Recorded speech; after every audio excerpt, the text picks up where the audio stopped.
안녕하세요. 같이 기도하겠습니다.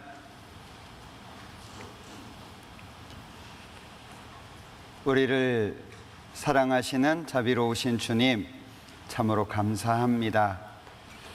하나님의 말씀을 배우는 가운데 살아계셔서 역사하시는 하나님을 알고 마음속에 믿을 수 있도록 도와주시며, 또 특별히 오늘 복음을 통해서 영생의 선물을 얻을 수 있는 기회를 주신 것 너무나도 감사합니다. 모든 시간을 통해서 오직 하나님께서만 함께 해주시고 각 사람 마음을 활짝 열어주셔서 하나님의 마음을 구체적으로 알고 하나님의 은혜를 마음속에 깊이 새길 수 있도록 각 사람 마음을 열어주시고 도와주시기를 원합니다. 모든 시간 오직 성령의 능력으로 말미암아 하나님의 영광만이 나타날 수 있도록 도와주시고, 하나님께서 주시는 모든 말씀이 우리의 마음의 위로가 되고 은혜가 될 수 있도록 도와주옵소서. 예수님의 이름으로 기도합니다. 아멘. 신약성경 요한복음 6장입니다.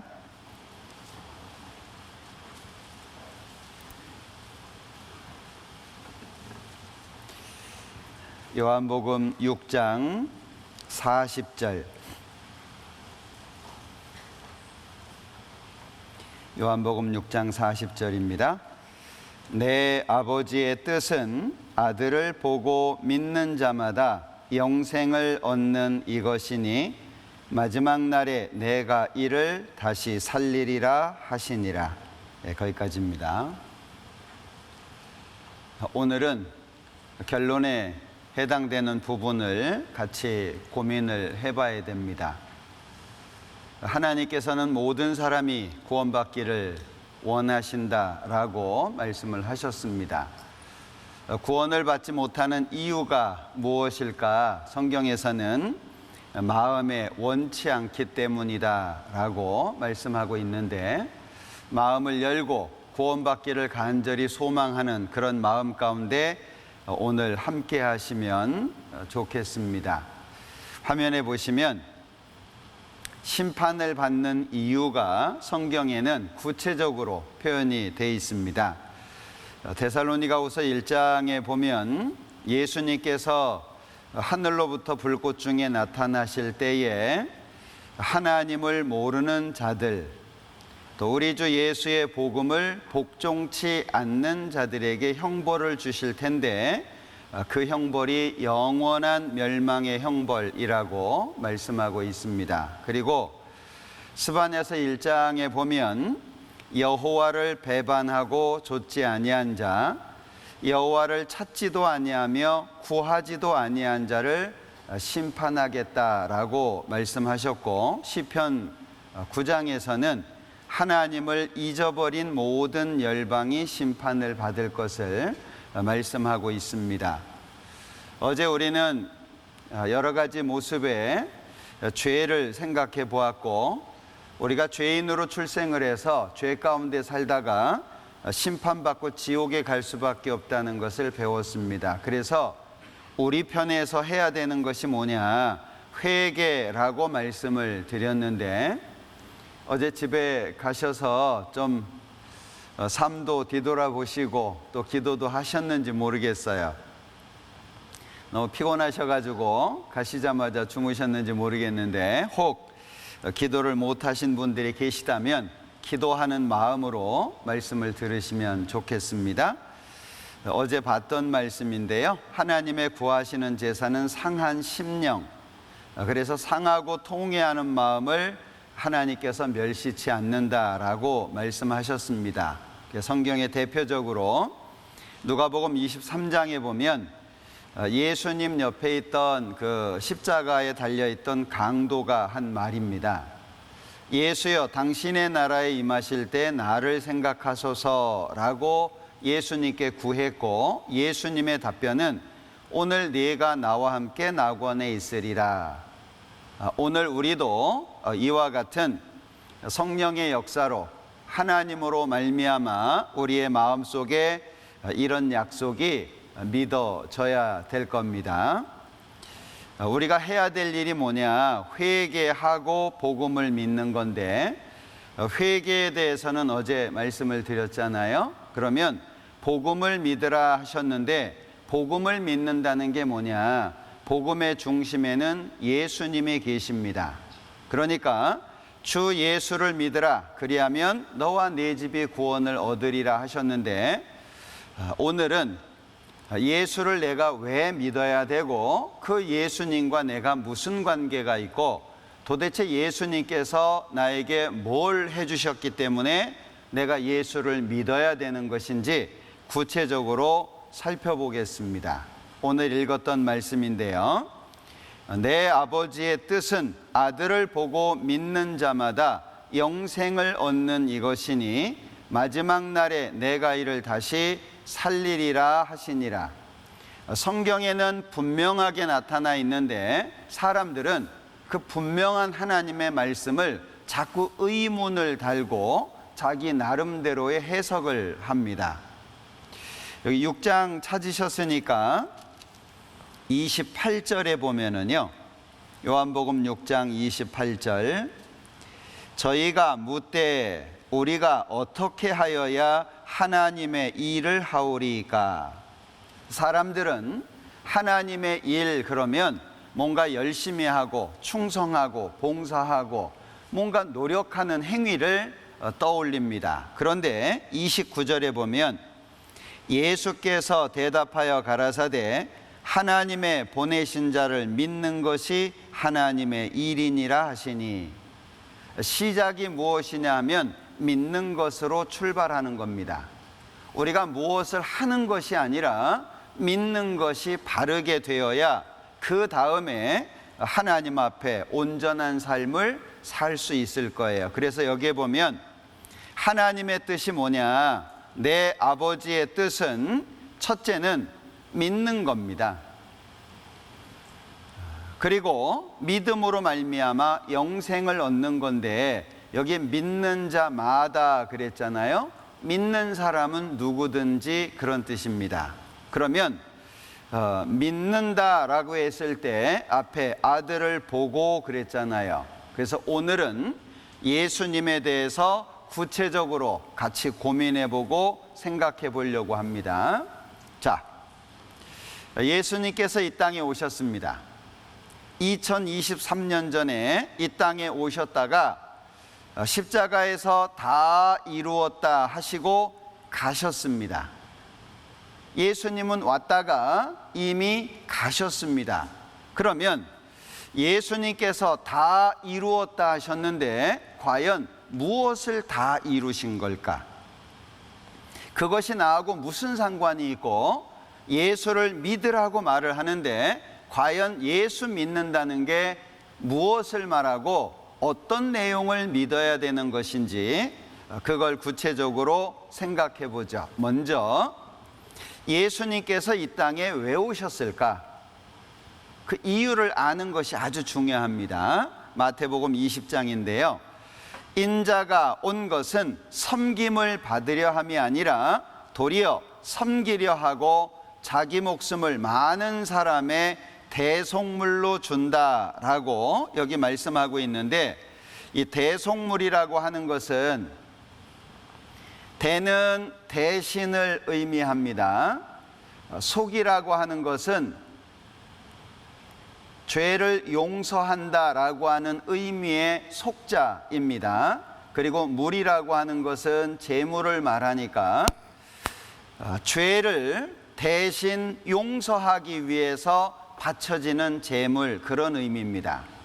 그러면 예수님께서 이 땅에 왜 왔냐? 오신 이유를 섬기려 하고 라고 말씀합니다. 그러니까 예수님은 섬기기 위해서 오셨는데 섬기는 방법이 자기 목숨이에요.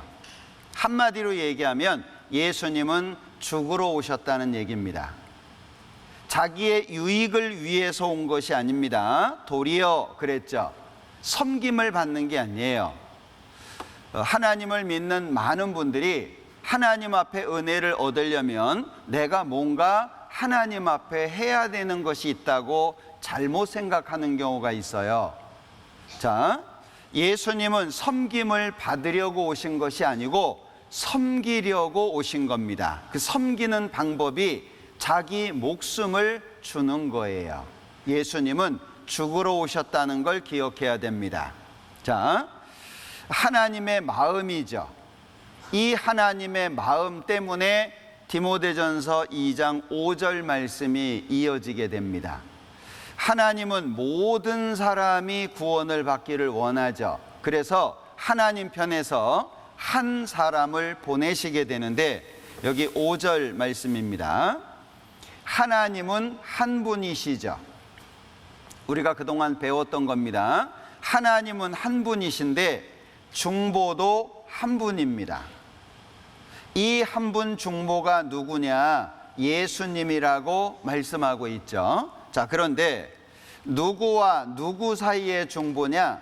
하나님과 사람 사이의 중보라고 말씀합니다. 그러니까 하나님이 한 분이신 것처럼 중보도 한 분인데 누구냐? 예수님이다.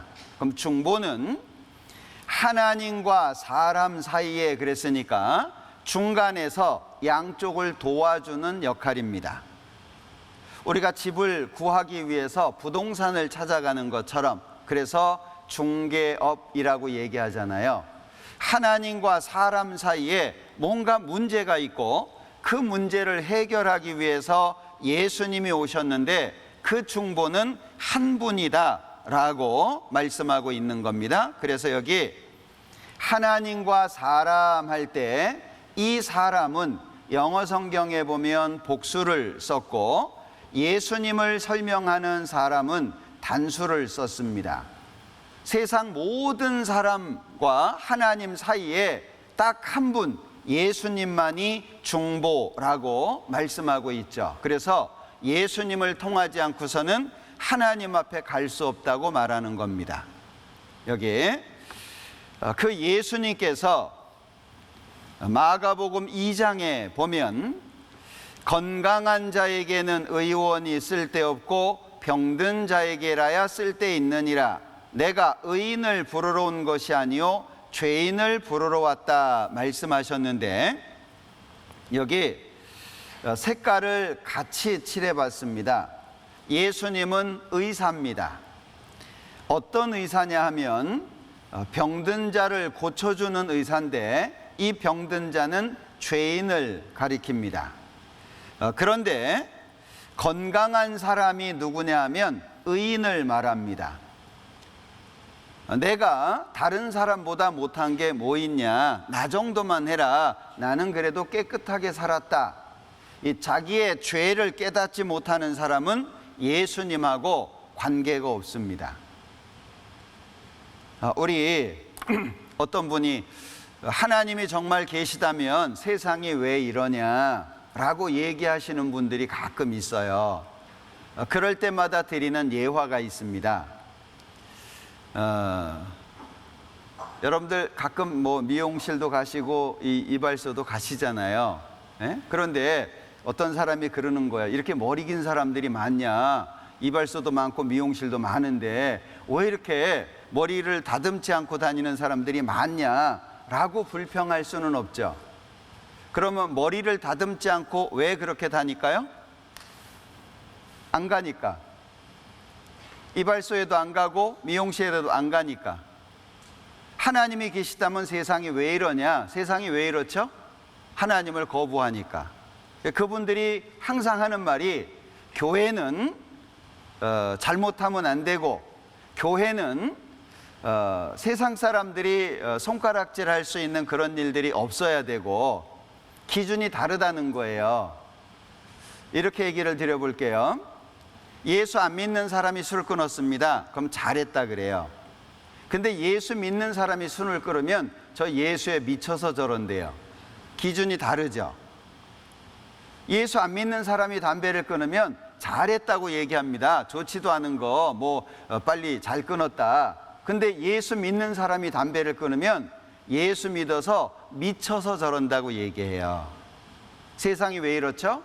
하나님이 잘못한 게 아니고 사람들이 하나님을 떠난 결과입니다. 그러니까 문제는 자기에게 있는데 하나님께 자꾸 문제를 돌려요. 그것은 잘못된 생각입니다. 성경에는 하나님의 초청이 많이 나와 있어요. 목마른 자들은 물로 나오라고 초청하고 있습니다. 그런데 목이 마른데 돈이 없어요.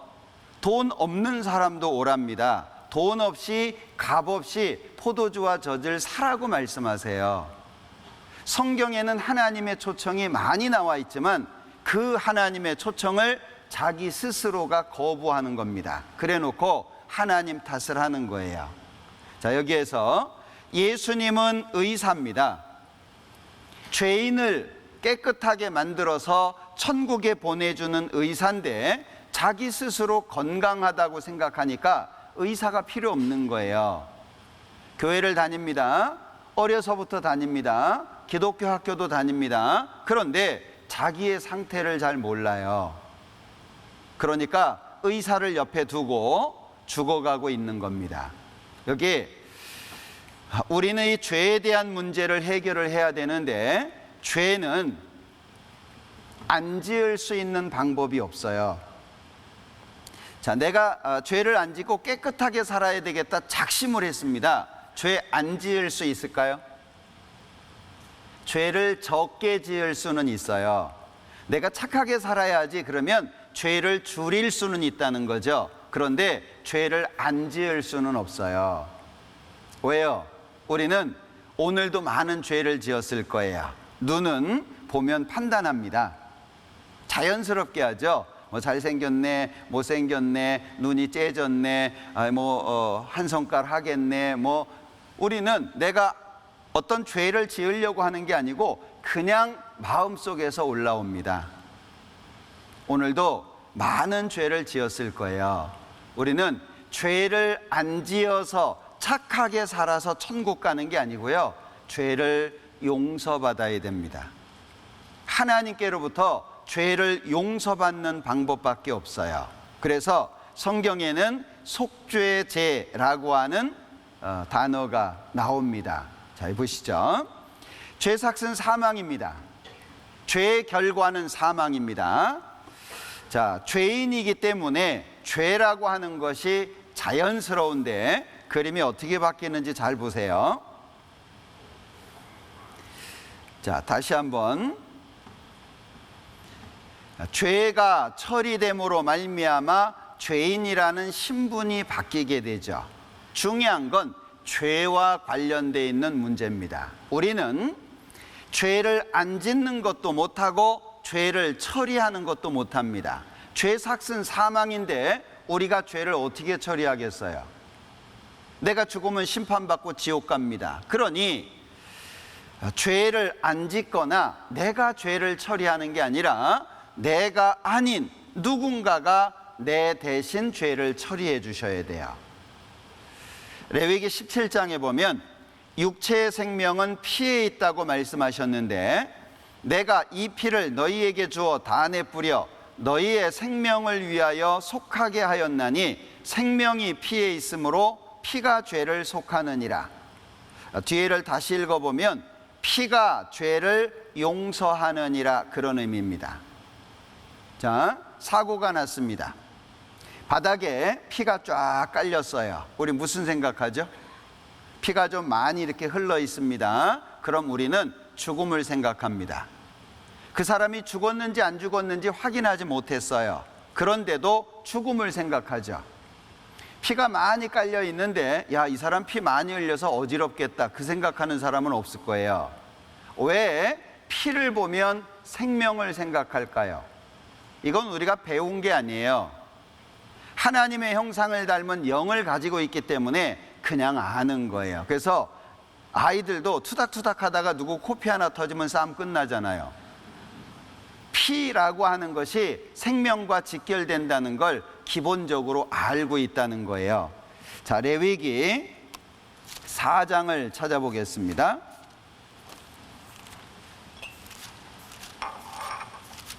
자, 레위기 4장 13절입니다. 만일 이스라엘 온 회중이 여호와의 금령 중 금하지 마라 명령한 것 중에 하나라도 그릇 범하여 허물이 있으나 스스로 깨닫지 못하다가 그 범한 죄를 깨달으면 회중은 숫송아지를 속죄제로 드릴지니. 자, 이 제사를 드리는 데 있어서 조건이 있습니다. 조건이 뭐냐? 앞에 있죠? 그 범한 죄를 깨닫는 거예요. 아, 내가 하나님 앞에 이런 죄가 있구나 라고 하는 걸 알게 되는 겁니다.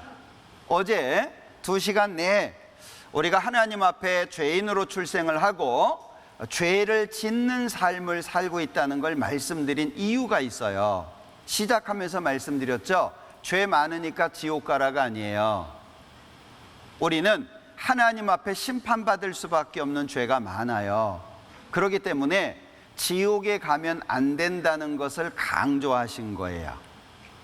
지금 우리의 이 상태를 그대로 이어져 간다면 우린 심판받고 지옥 갈 수밖에 없다는 걸 경고하시는 거죠. 결국에 경고라고 하는 것은 심판을 확정짓는 것이 아니라 심판으로부터 돌이키게 하는 거라는 거예요. 경고는 피하라고 하는 거잖아요. 자, 그래서 여기 레위기에 많은 제사가 나오는데 그 중에 16장을 보겠습니다. 자, 레위기 16장 34절. 이는 너희의 영원히 지킬 규례라. 이스라엘 자손의 모든 죄를 위하여 1년 1차 속죄할 것이니라. 자, 1년에 한 번 제사를 지내는 민족적인 제사입니다. 이스라엘 전체가 드리는 제사입니다. 29절. 너희는 영원히 이 규례를 지킬지니라. 7월 곧 그달 10일에. 자, 이스라엘 민족 전체가 제사를 지내게 되는데요. 7월 10일이 되면 제사를 지내는 겁니다. 제사가 끝나고 나면 그 다음에 7월 10일 날. 그래서 1년에 한 차례씩 계속 제사를 지내라는 거예요. 이것은 민족 전체가 지내는 겁니다. 우리나라 제사도 아니고 그리고 내용도 좀 복잡하기 때문에 이것을 그림으로 좀 설명을 드려보려고 그래요. 자, 죄인이 의인이 되려면, 다시 말하면 죄를 용서받기 위해서는 필요한 것이 있어요. 자, 죄인이라고 하는 말 까맣게 칠해놨습니다. 의인은 하얗게 해놨죠. 죄인은 죄를 많이 지은 사람이라는 표현보다는 어제 말씀을 드렸죠. 신분을 말하는 거다. 하나님 앞에서의 신분, 심판받을 사람, 지옥 갈 사람이라는 의미, 그리고 하나님과 관계가 끊어져 있는 사람이다 라고 어제 말씀을 드렸습니다. 그러면 의인은 반대 개념이죠. 하나님께 용서받은 사람을 말하고 구원을 받았다, 천국에 간다, 하나님의 아들 되었다, 이런 말로 설명한다는 거예요. 하나님과의 관계가 이어진 사람입니다. 그러면 죄인이 의인이 되는 방법이 뭐냐면 죄 용서입니다. 하나님으로부터 죄 용서를 받는 거예요. 그래서 이스라엘 백성들에게는 이런 제사를 허락하셨습니다. 자, 제사를 지내는 장소입니다. 회막이라고 보통 말을 하는데 여기 입구입니다. 그리고 들어가면 번제단, 짐승을 태워서 드리는 번제단이 있고 뒤에 물통, 물두멍이라고 하는 물통이 있고요. 2칸으로 되어 있는 방이 있습니다. 자, 짐승을 가지고 오면 제일 먼저 하는 것이 뭐냐면 짐승의 머리 위에 손을 얹고 안수를 하는 겁니다. 이 안수는 아무나 하는 것도 아니고 아무 때나 하는 것도 아닙니다. 저는 목욕탕 가서 안수 받고 오신 분도 봤어요. 그 안수 아무 때나 하고 막 그러면 안 됩니다. 아무한테나 받아도 안 돼요. 자, 이때 안수를 왜 하느냐? 자, 기억하십시오. 사람이냐 짐승이냐 이건 중요하지 않습니다. 심판은 항상 죄에 떨어진다. 이것만 기억하시면 돼요. 심판은 항상 어디에 떨어진다고요? 죄에 떨어집니다. 자, 그러면 지금 심판 누가 받죠? 이 상태에서는 사람이 받습니다. 왜죠? 죄를 사람이 가지고 있으니까. 그러면 이 그림의 상태에서는 심판을 누가 받습니까? 예, 짐승이 받습니다. 이걸 잘 보시면 돼요. 그러니까 사람이냐 짐승이냐 이게 중요한 게 아니고 죄가 어디에 가 있냐 이게 중요한 거예요. 자, 그러면 대제사장이 안수를 하는 목적이 뭐냐? 자, 죄를 짐승에게 옮기는 겁니다.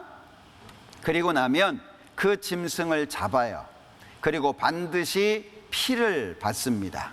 그리고 이 짐승의 고기는 먹으면 안 됩니다. 완전히 불살라서 하나님께 바칩니다. 그리고 여기 물두멍, 손과 발을 깨끗하게 씻습니다. 그러나 피를 가지고 회막에 들어가 성소에서 속하게 한 속죄제 희생의 고기는 먹지 못할지니 불사를지니라. 이거 먹으면 안 돼요. 왜? 이 고기를 먹으면 고기만 먹는 게 아니라 이 짐승이 짊어지고 있는 죄까지 처리를 해야 돼요. 절대 먹지 못하게 하셨습니다. 그리고 손발을 깨끗하게 씻고 받은 피를 가지고 첫 번째 방을 거쳐서 두 번째 방으로 갑니다. 그러면 두 번째 방에는 법궤라고 하는 상자가 있는데요. 이 안에 모세가 하나님께로 받았던 십계명 돌판이 들어가 있습니다. 그리고 위에는 천사가 조각이 되어 있습니다. 날개를 펼치고 아래를 쳐다보듯이. 그리고 요 위에는 뚜껑입니다. 뚜껑. 그런데 이 뚜껑에 이름이 있어요. 뚜껑의 이름이 속죄소라고도 하고 시은좌라고도 합니다. 속죄라고 하는 것은 죄를 용서한다는 말이고 소는 장소를 의미하는 거죠. 그리고 좌도 마찬가지입니다. 왕이 앉는 의자를 보좌 뭐 이렇게 표현하잖아요. 은혜가 베풀어지는 자리예요. 하나님의 은혜가 베풀어지는 자리입니다. 특별한 이름이 있어요. 자, 천사는 하나님을 대신하는 하나님의 심부름꾼, 일꾼과 같습니다. 하나님께서 사람을 심판할 때 기준이 뭐냐? 법이에요. 그러면 법대로 심판하면 누가 천국 갈까요? 아무도 못 갑니다. 우리 옛말에도 털어서 먼지 안 나는 사람 없다 그렇게 얘기하잖아요.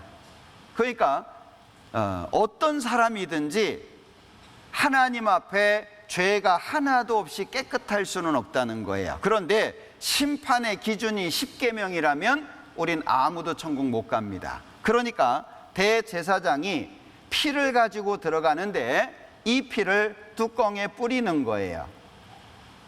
자, 그러면 심판하려고 보는데 피가 먼저 보이잖아요. 자, 이 피가 누구 피죠? 이 피는 짐승 피입니다. 죄는 누가 지었습니까? 죄는 사람이 지었습니다. 그러면 어떻게 됐죠? 위치가 바뀐 거예요. 그래서 이 청각장애인들한테는 이 대속이라고 하는 것이 손을 앞뒤로 넣었다가 이렇게 바꾸는 겁니다. 위치가 바꾸는 거예요. 위치가 바뀌어지는 거죠. 그러니까 이 제사에서 크게 두 가지를 설명하고 있는데, 첫 번째, 죄는 반드시 처벌받는다. 죄는 반드시 처벌을 받는다. 두 번째, 대신 죽어도 좋다. 이게 이 제사의 의미입니다. 그러니까 이스라엘 백성들은 계속 짐승을 잡아서 죄를 용서받았어요. 이게 구약의 모습입니다. 자, 그런데 신약 성경으로 오면 히브리서라고 하는 성경에 좀 다른 내용들이 나와요. 그러나 이 제사들은 해마다 죄를 생각하게 하는 것이 있나니 이는 황소와 염소의 피가 능히 죄를 없이 하지 못함이라. 다른 내용이죠. 구약에는 짐승 잡아서 죄를 용서받아라 그래 놓고 신약 성경에는 짐승 피가 사람 죄를 어떻게 용서하냐 그 얘기예요. 뭐가 안 맞잖아요. 사람이 지은 죄는 사람이 처리해야지 짐승 갖고 되겠냐. 만약에 소를 잡아서 사람 죄를 용서했다, 그럼 사람의 가치가 얼만큼이죠? 소밖에 안 되는 거예요. 하나님이 원하시는 건 짐승이 아닙니다. 사랑의 짝이에요. 그러니까 왜 이런 말씀이 있냐? 이유를 설명하셨어요. 율법은 장차 오는 좋은 일의 그림자요 참 형상이 아니므로 해마다 늘 드리는 바 같은 제사로는 나아오는 자들을 언제든지 온전케 할 수 없느니라. 그러니까 이 제사는 구약에 지내졌던 제사는 무엇이냐? 그림자다 그 얘기예요. 진짜 제사의 그림자. 그러면 진짜 제사는 흠 없는, 죄가 하나도 없는 완전한 분이 십자가에 죽어야 되는 거예요. 그런데 하나님이 보시니까 사람이 없어요. 이사야서 59장입니다. 자, 이사야서 59장 15절입니다. 성실이 없어짐으로 악을 떠나는 자가 탈취를 당하는도다. 여호와께서 이를 감찰하시고 그 공평이 없은 것을 기뻐 아니하시고 사람이 없음을 보시며 중재자 없음을 이상히 여기셨으므로 자기 팔로 스스로 구원을 베푸시며 자기의 의를 스스로 의지하사. 여기 하나님이 세상을 보시니까 죄가 하나도 없어서 대신 죽을 사람이 없어요. 자, 죄송한 표현이지만 여기가 살인자들이 있는 사형 선고를 받은 감옥이라고 생각해 보죠. 근데 제가 어느 날 일어나 가지고 마음의 변화를 가졌어요. 나도 죽기 전에 착한 일 한번 해보자. 그리고 얘기합니다. 여러분 걱정하지 마세요. 여러분들 죄 제가 대신해서 죽습니다. 돼요 안 돼요? 안 돼요. 저도 사형 선고받은 사람인데요. 누군가를 대신하려면 완벽해야 됩니다. 그러니까 하나님께서 보시고 하나님이 직접 준비를 하셨다 그 얘기죠. 하나님이 보시고 사람이 없으니까 하나님 편에서 직접 준비한 제사가 있다는 거예요. 그러면 구약에 지냈던 이것은 그림자라고 하는 거죠. 진짜 제사를 드리기까지의 그림자, 임시로 허락하신 제사였다는 것을 말씀하고 있어요. 그래서 히브리서 10장 5절에 보면 그러므로 세상에 임하실 때에 가라사대 하나님이 제사와 예물을 원치 아니하시고 오직 나를 위하여 한 몸을 예비하셨도다. 여기에서 색깔을 칠해봤어요. 하나님이 예비하셨도다. 그러면 하나님께서 직접 준비하셨으니까 완전하죠. 한 몸을 예비하셨습니다. 한 몸은 예수님을 말합니다. 한 몸을 하나님이 친히 준비하셔서 이 땅에 보내신 거예요. 그러면 이 땅에 보내신 이유가 뭐죠? 이 땅에 내가 있잖아요. 내가 주인공이라고 계속 말씀을 드렸습니다. 하나님 앞에는 1대1의 관계라는 걸 기억하셔야 돼요. 교회를 다니시는 분들이 예수님이 왜 오셨어요? 그러면 정답은 다 얘기합니다. 만민을 위해서 오셨고 세상 죄를 위해서 오셨고 정답은 다 얘기해요. 그런데 당신 때문에 오셨습니까? 그러면 나 같은 것 때문에 뭐 하려고 옵니까? 그래요. 참 이상하죠. 나를 위해서 준비됐는데 나를 생각하지 않아요. 다른 사람, 뭐 목사님을 위해서 뭐 저런 사람을 위해서는 오셨겠지만 나 때문에 오셨겠냐? 돼지 10마리 소풍 간 거하고 똑같아요. 계속 자기를 빼놔요. 누구부터 쉬어야 되죠? 누구부터 헤아려야 돼요? 나부터 헤아려야 돼요. 모든 것은 나로부터 출발하는 겁니다. 내가 없는 세상은 아무 의미가 없어요. 그러니까 나부터 시작하는 거예요. 눈치 게임에서 잘 이렇게 걸리는 사람은 항상 먼저 시작하려고 그래요. 그래야 안 걸리잖아요. 눈치 게임 시작하겠습니다. 하나. 계속 걸리면은요. 눈치 게임 아시죠? 모르시나요? 이렇게 한 사람이 하나 그러면은요. 이제 사람들이 눈치 보고 있다가 둘, 셋 이렇게 해야 되는데 동시에 두 사람이나 세 사람이 얘기하면 걸리는 거예요. 그러니까 눈치를 보고 있다가 다른 사람이 얘기 안 할 때 얼른 해야 돼요. 그래서 좋은 방법은 하나 하자마자 둘 하는 것도 있고 그게 눈치예요. 어쨌거나 하나님이 직접 준비하셨어요. 그러면 완전하다는 얘기죠. 그리고 한 몸을 준비하셨는데 예수님이에요. 그럼 이 예수님은 누구죠? 제물로 준비된 분이에요. 누구 때문에? 이 세상에서 누가 제일 중요해요? 나 때문에. 절대 나를 빼놓지 마세요. 이게 성경에는 분명한데 믿는 사람들의 모습이 자꾸 달라진다 그랬잖아요. 어떤 할머니가 며느리한테 예수님 얘기를 계속 듣고요. 경로당에 가가지고 예수님을 얘기한 거예요.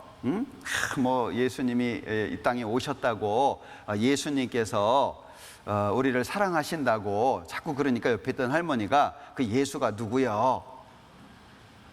그러니까 할머니가 얘기해요. 모르겠어. 우리 며느리가 뭐 아버지 하는 거 보니까 아버지인가 봐. 그런데 죽었다네. 그럼 조문은 갔어?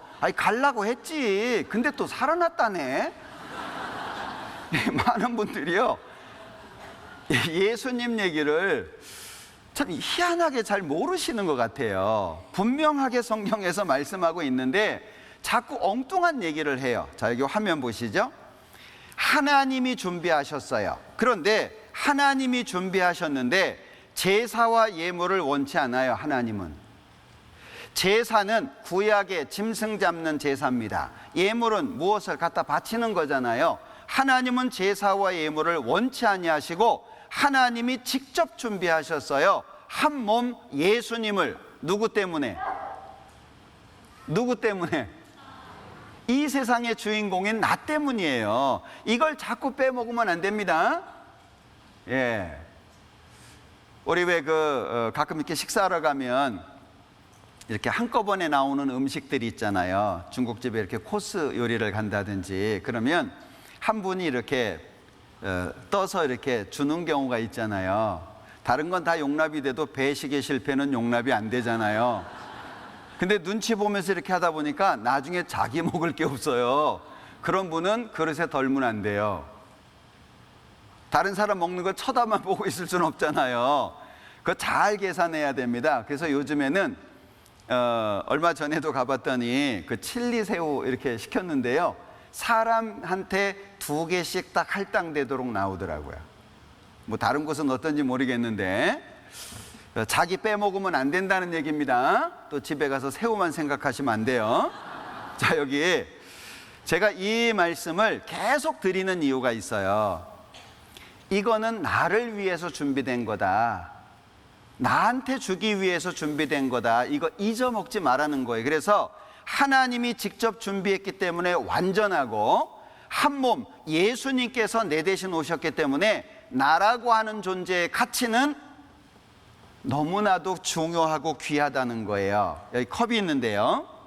10만 원 네, 팔게요. 누가 사실래요? 10만 원. 너무 비싼가요? 왜요? 가치가 없어요. 근데 이것이 금이라면 어떨까요? 사요, 안 사요? 이게 다이아몬드면은요. 다이아몬드 2만 원, 10만 원이면은 이건 뭐 말도 안 되는 가격이죠. 자, 가치라고 하는 거예요. 예수님께서 2023년 전에 이 땅에 오셨다고 말씀을 드렸습니다. 자, 이 말씀을 보면 나를 구원하러 오신 거예요. 그러면 예수님이 나를 구원하러 이 땅에 오시려면 나라는 존재의 가치가 작아서는 안 돼요. 이해되시나요? 이거 10만 원에 안 산다고 말씀하시잖아요. 왜? 가치가 없는 거예요. 그런데 금이라면 사요. 가치가 있으니까. 예수님께서 나를 생각하는 가치가 적으면 이 땅에 안 오신다는 얘기예요. 하나님의 아들, 그가 부요하신 자로서 너희를 위하여 가난하게 되셨다. 너희로 부요케 하기 위해서. 그러면 예수님이 이 땅에 오셨다는 얘기는 나라는 존재의 가치가 예수님 자신보다 큰 거예요. 그거 이해하시나요? 그래서 부모는 자식이 더 크잖아요. 그죠? 부모는 자녀가 더 클 수밖에 없어요. 그래서 부모는 자기는 안 먹더라도 자녀에게 주기를 원합니다. 아버지가 노동을 마치고 집에 가면서 아이가 호떡을 좋아하니까 사가요. 아이한테 줍니다. 아이가 먹는 모습을 보면서 아이가 얘기하잖아요. 아빠도 드셔요. 아빠는 오다가 먹었어. 먹긴 뭘 먹어요. 그냥 사왔는데. 그러면서 하는 말이 있죠. 보기만 해도 배부르다고. 이해되세요? 보는데 어떻게 배가 불러요? 침만 나오지. 그게 부모의 마음이잖아요. 예수님께서 이 땅에 오셨다는 것은 그 예수님 앞에 내가 그만큼 소중하고 가치가 크다는 걸 말씀하는 거예요. 이거 잊지 마라 그 얘기예요. 왜냐하면 어떤 분들은 야, 나 같은 놈이 구원받을 수 있을까? 이런 분들이 있더라고요. 다른 사람은 다 구원을 받아도 나는 구원을 못 받을 거야 라고 생각하는 사람도 있어요. 그런 사람 없습니다. 그렇다면 예수님께서 이 땅에 안 오세요. 자, 하나님이 직접 준비하셨습니다. 자, 예수님께서 십자가에서 죽으시기 전에 여기 예수님이 기도하신 내용이 있어요. 왜냐하면 여기 7절에서는 하나님이여 보시옵소서 두루마리 책 구약 성경에 나를 가리켜 기록한 것과 같이 하나님의 뜻을 행하러 왔다 그랬는데 하나님의 뜻이 무엇인지를 예수님의 기도를 통해서 알 수 있어요. 내 아버지여 만일 할만하시거든 이 잔을 내게서 지나가게 하옵소서. 그러나 나의 원대로 마옵시고 아버지의 원대로 하옵소서. 여기 이 잔을 내게서 지나가게 하옵소서. 예수님의 두 제자가 있었습니다. 야고보, 요한. 어머니를 통해서 예수님께 청탁을 했어요. 예수님 나라에 우리 두 아들 좌우에 앉혀주세요 라고 청탁을 합니다. 예수님이 말씀하셔요. 내가 마시려는 잔을 너희가 마실 수 있겠느냐? 예, 마실 수 있습니다. 왜 마실 수 있다고 얘기했죠? 그날이 되거들랑 우리 축하주 한잔 하자라고 생각한 거예요. 그런데 마실 수 있다라고 말했던 그들, 야고보 제일 먼저 사도들 중에 목 잘려 죽습니다. 그리고 요한은 제일 마지막까지 고생하다가 요한계시록 작성하고 죽습니다. 그게 그들이 구한 잔이에요. 왜? 예수님 앞에는 십자가의 잔, 죽음의 잔이 있습니다. 나의 원대로 마옵시고 아버지의 원대로. 그럼 하나님의 뜻이 뭐죠? 하나님의 뜻은 예수님이 십자가에서 죽는 거예요. 그게 하나님의 뜻이에요. 예수님은 그 일을 하러 이 땅에 오신 겁니다. 자, 화면을 잘 보셔야 됩니다. 아름다운 세상 새카맣게 만들어놨어요. 사람들의 죄죠. 죄가 없는 곳이 없어요.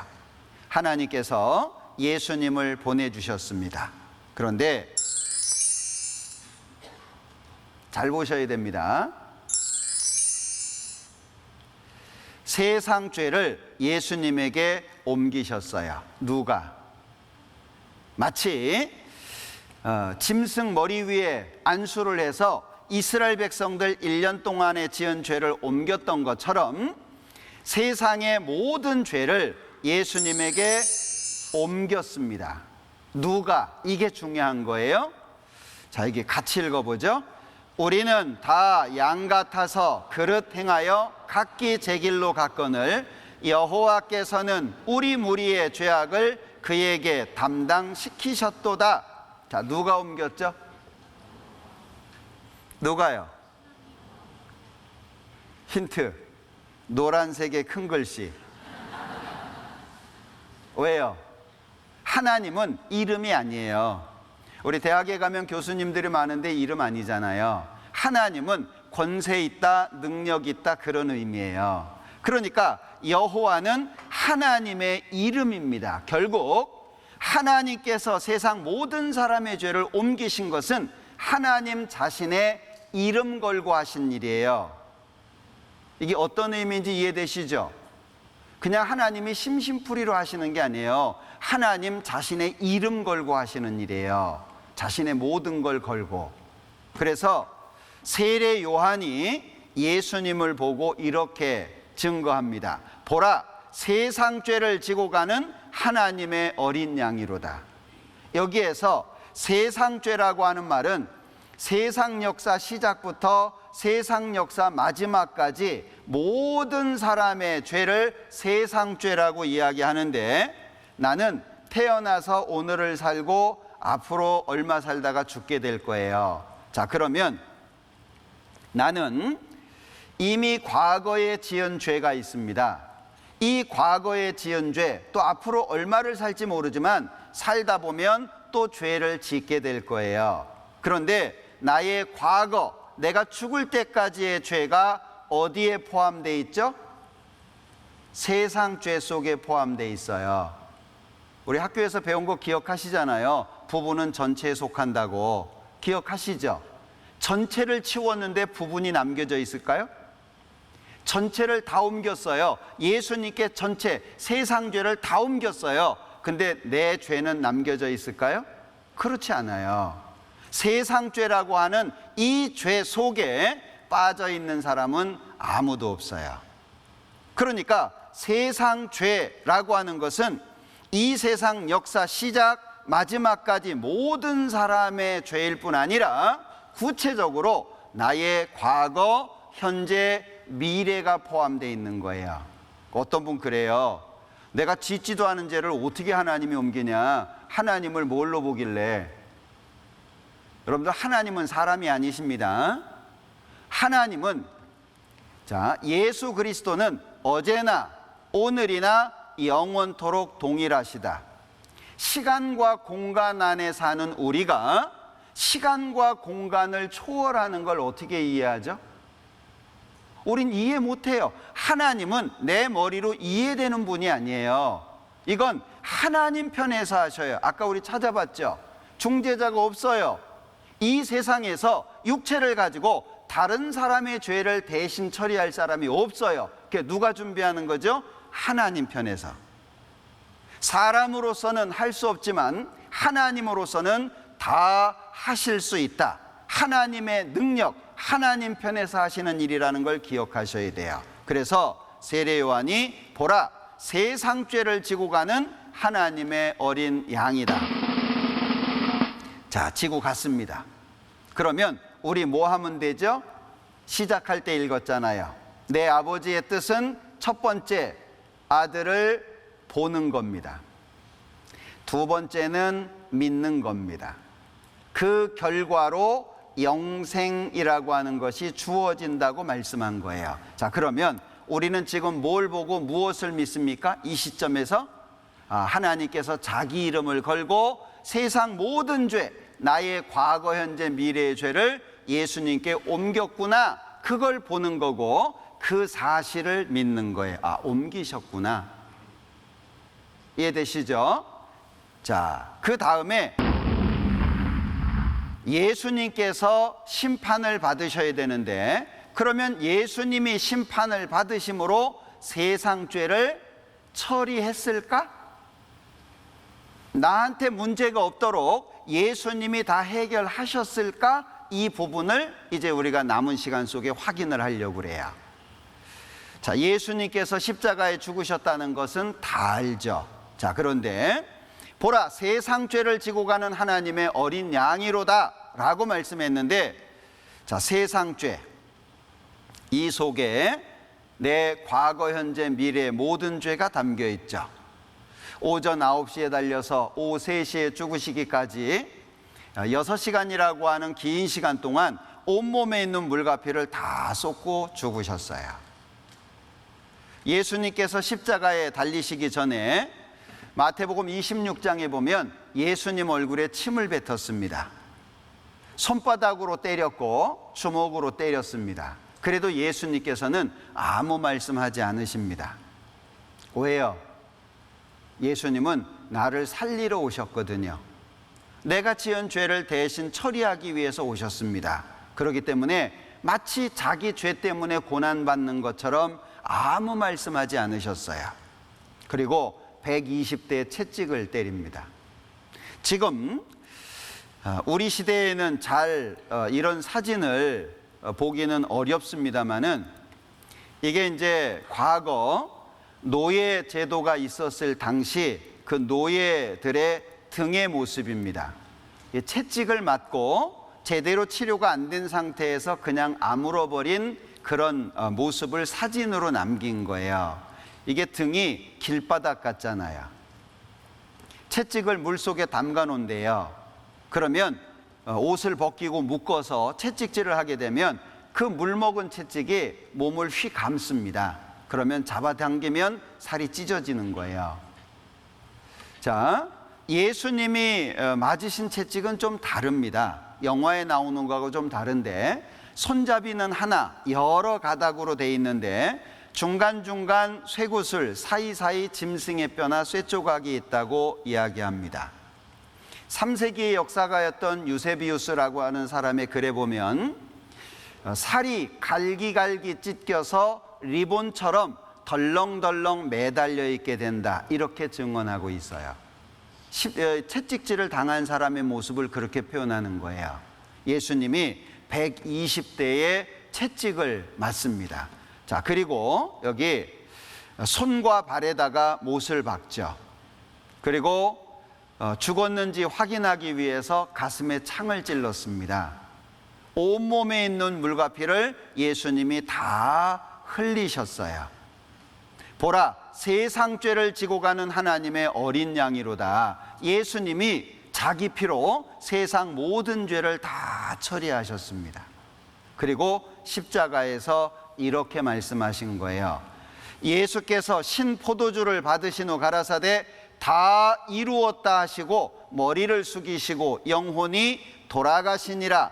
다 이루었다 할 때 이 다라고 하는 것은 전체를 의미하는 것이고 이루었다라고 하는 것은 완성을 의미하는 겁니다. 다 이루었다. 죄를 짊어지고 계셨던 예수님께서 직접 증거하신 겁니다. 다 이루었다. 선언입니다. 그리고 성경에는 염소와 송아지의 피로 아니하고 오직 자기 피로 영원한 속죄를 이루사 단번에 성소에 들어가셨느니라.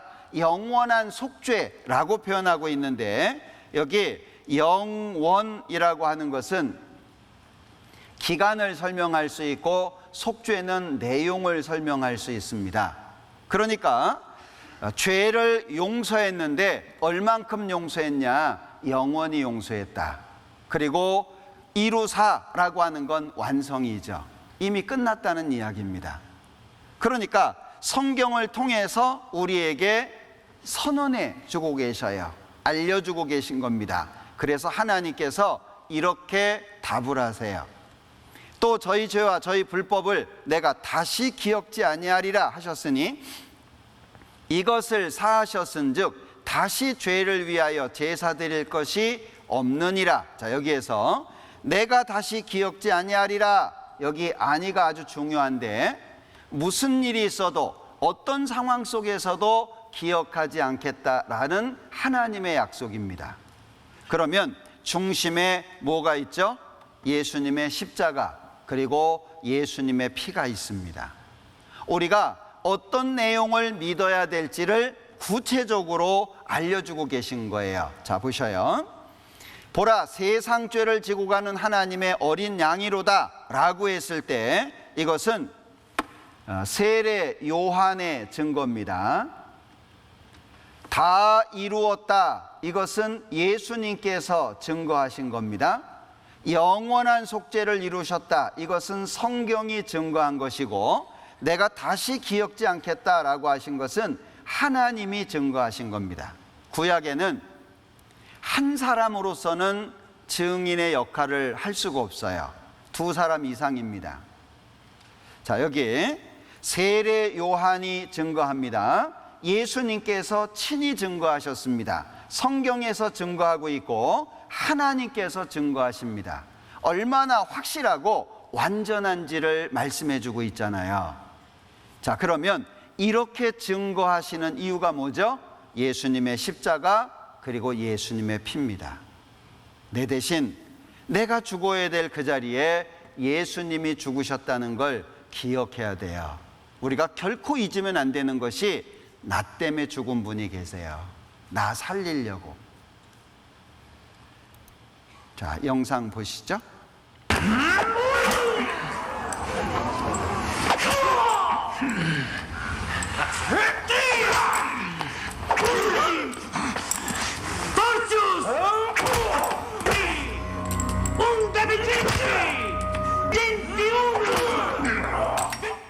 Prova Stud. Quale? Dimmi sto farlo. Benessa. Gusta! Gusta!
나를 대신해서 죽으신 분이 있다는 거 우리 절대 잊으면 안 됩니다.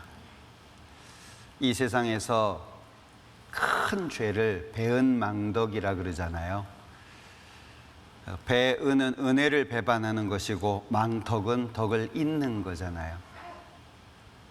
나를 살리기 위해서 내가 생각해도 내가 별거 아닌 것 같고 주변 사람들도 나를 귀하게 여기지 않지만 하나님께서 나를 위해서 예수님 보내주셨습니다. 이 세상 사람들이 나를 귀하게 보지 않아도 하나님께서만큼은 나를 귀하게 보셔요. 나 같은 죄인 살리신 그 주님의 은혜가 얼마나 크고 고맙습니까? 절대 이것은 잊어버리면 안 돼요. 나를 위해서 죽으신 분이 있다. 이건 반드시 기억해야 됩니다. 그러면 왜 이렇게 하셨을까? 왜 나 같은 사람 때문에 죽으셨을까? 세상에 좀 유명하고 세상의 이익을 위해서 애쓰고 남들한테 존경받고 이런 사람들을 위해서 죽는다면 그래도 좀 나을 텐데 나 같은 죄인. 찬송가 405장 기억하십니까? 존 뉴턴이라고 하는 그 사람은 기독교인 어머니와 배를 타는 아버지 사이에 태어났습니다.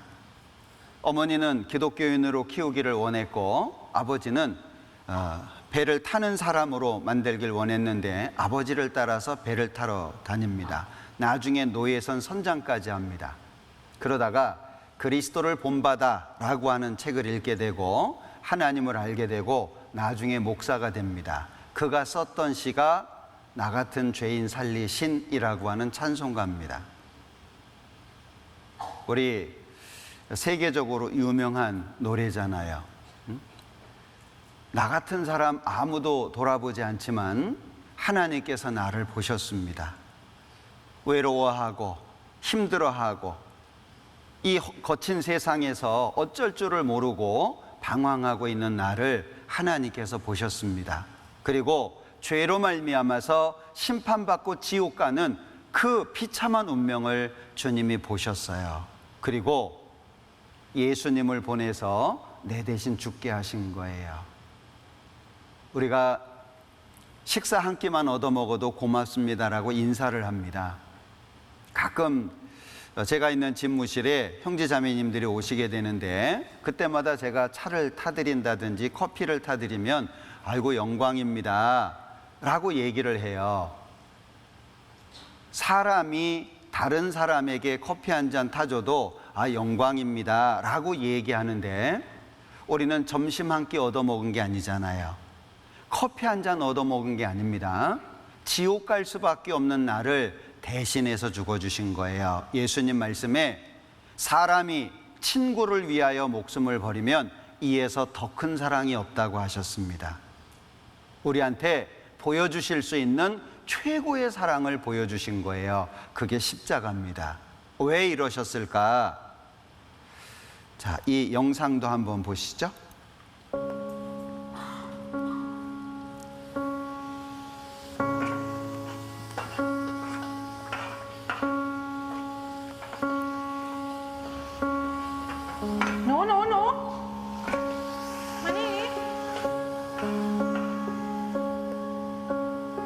กินอะไรไหม หนูไม่มีตังค์ค่ะ ไปนั่งก่อนเลย ไปนั่งก่อนเลย เดี๋ยวป้าทำให้กิน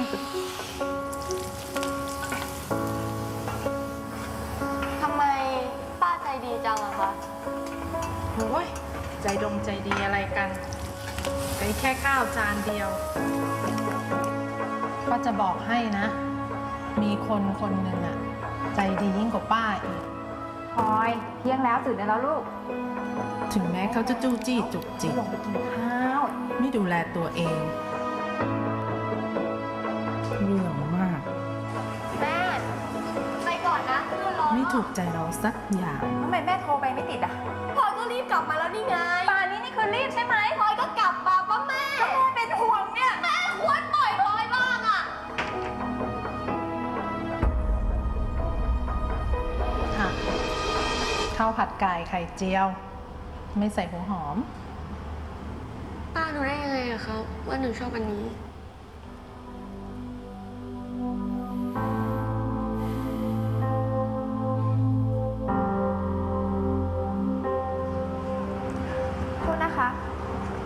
เด็กผู้หญิงคนนี้ไหมคะ ไม่เคยเห็นนะ ถ้าเจอเด็กคนนี้เขาไม่มีตังค์ติดตัวฝากช่วยเอาข้าวให้เขากินด้วย คนที่บอกป้า ก็คือคนที่อยากให้หนูอะกลับบ้านมากที่สุด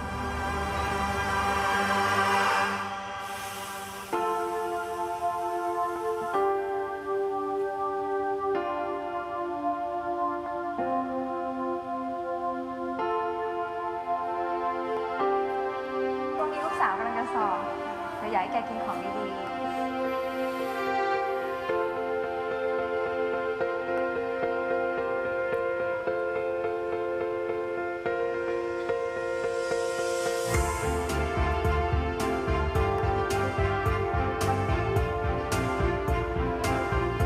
โทรหาแม่หน่อยไหม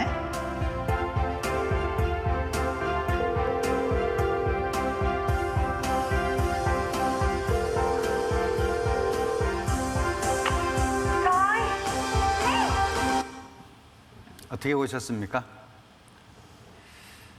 우리는 하나님을 알지 못하고 마치 잔소리가 싫어서 집을 나온 아이처럼 하나님을 등지고 살았습니다. 그래서 하나님이 좋게 보여지지 않았고 하나님께 돌아갈 생각도 하지 않았습니다.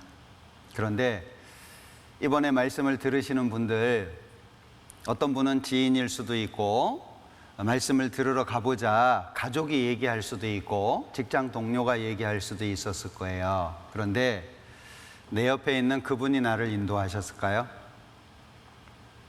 여러분들, 하나님이 나를 찾으셨다는 거 아십니까? 마치 집 나간 자식을 찾는 것처럼 하나님께서 지금까지 나를 찾고 계셨어요. 계속 부르셨습니다. 내가 어려워하는 상황, 힘들어하는 상황 주님께서 다 아셨습니다. 그래서 때마다 시마다 계속 부르셨어요. 우리가 등 돌리고 귀담아 듣지 않아서 그렇지 하나님께서 계속 부르셨습니다. 인생을 살다 보면 어려울 때가 옵니다. 힘들 때가 옵니다. 어떤 경우에는 아프기도 하고 어떤 경우에는 경제적인 이유로 너무 고통스럽기도 합니다. 그럴 때 재수 없다고 생각하셨습니까? 나는 왜 이렇게 인생이 어려울까 생각하셨습니까? 하나님께서 부르시는 음성이었다고 생각해 보셨어요? 거기 있으면 안 돼. 마치 독수리는 새끼가 날개짓을 하면서부터 그 보금자리를 다 헤쳐버립니다.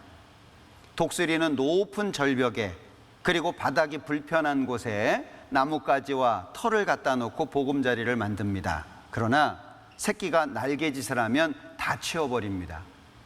왜냐하면 독수리는 하늘을 날 때 독수리지 보금자리에 있으면 더 이상 독수리가 될 수 없어요. 마찬가지로 하나님께서 우리를 계속 찾으셨어요. 부르셨습니다. 우리에게는 아픔이었을지 모르지만 그 모든 것이 하나님의 부르시는 음성이었어요. 이 아이가 엄마의 사랑을 발견하고 그 다음에 엄마의 목소리를 들었을 때 어땠을까요? 아마 집을 나갈 때와 다른 마음일 거예요. 하나님이 세상을 이처럼 사랑하사 독생자를 주셨으니 이는 저를 믿는 자마다 멸망치 않고 영생을 얻게 하려 하심이니라. 우리는 이 땅에서 수고하고 힘들고 고생했다고 생각할지 모릅니다. 그러나 하나님께서 계속 부르신 거예요. 돌아와 계속. 우리는 그 하나님의 사랑을 오늘 이 시간 확인할 수 있었던 겁니다. 여기에 하나님이 세상을 이처럼 사랑하사, 이처럼이라고 하는 세 글자밖에 되지 않습니다. 그러나 이 세 글자 속에 하나님의 사랑이 담겨 있는데 우리가 감당할 수 없어요. 글자 수로는 3개밖에 안 됩니다. 그러나 이 속에 무엇이 있습니까? 내 대신 죽으시는 주님의 사랑이 있어요. 거부하시면 안 됩니다. 하나님이 주시는 이 사랑을 거부해서는 안 될 거예요. 그래서 이 많은 죄들, 우리가 삶을 뒤돌아보면 후회와 자책이라고 하는 것은 어쩔 수 없이 있습니다. 그런데 십자가를 통과한 이후에 보면 내 죄는 온데간데 없고 예수님의 피만 남겨져 있습니다. 그걸 보는 거예요. 나는 하나님을 등지고 죄 짓고 살아가는데 열심이었습니다. 그러나 말씀을 듣고 하나님을 발견하고 십자가를 통과하고서 내 삶을 뒤돌아보면 죄는 온데간데 없어요.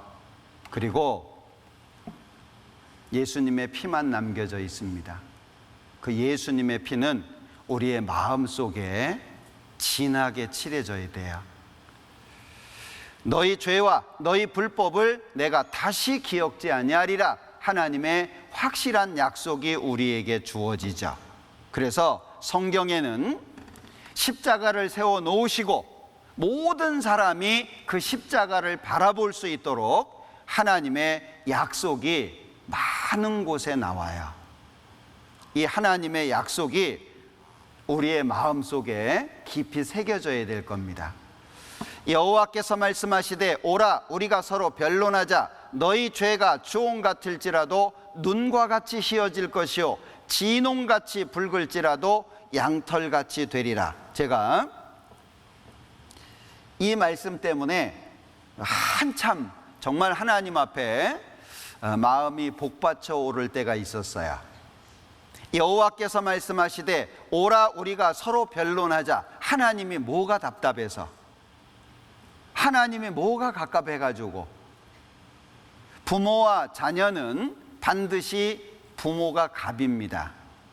그런데 자녀가 성장하면서 부모가 을이 됩니다.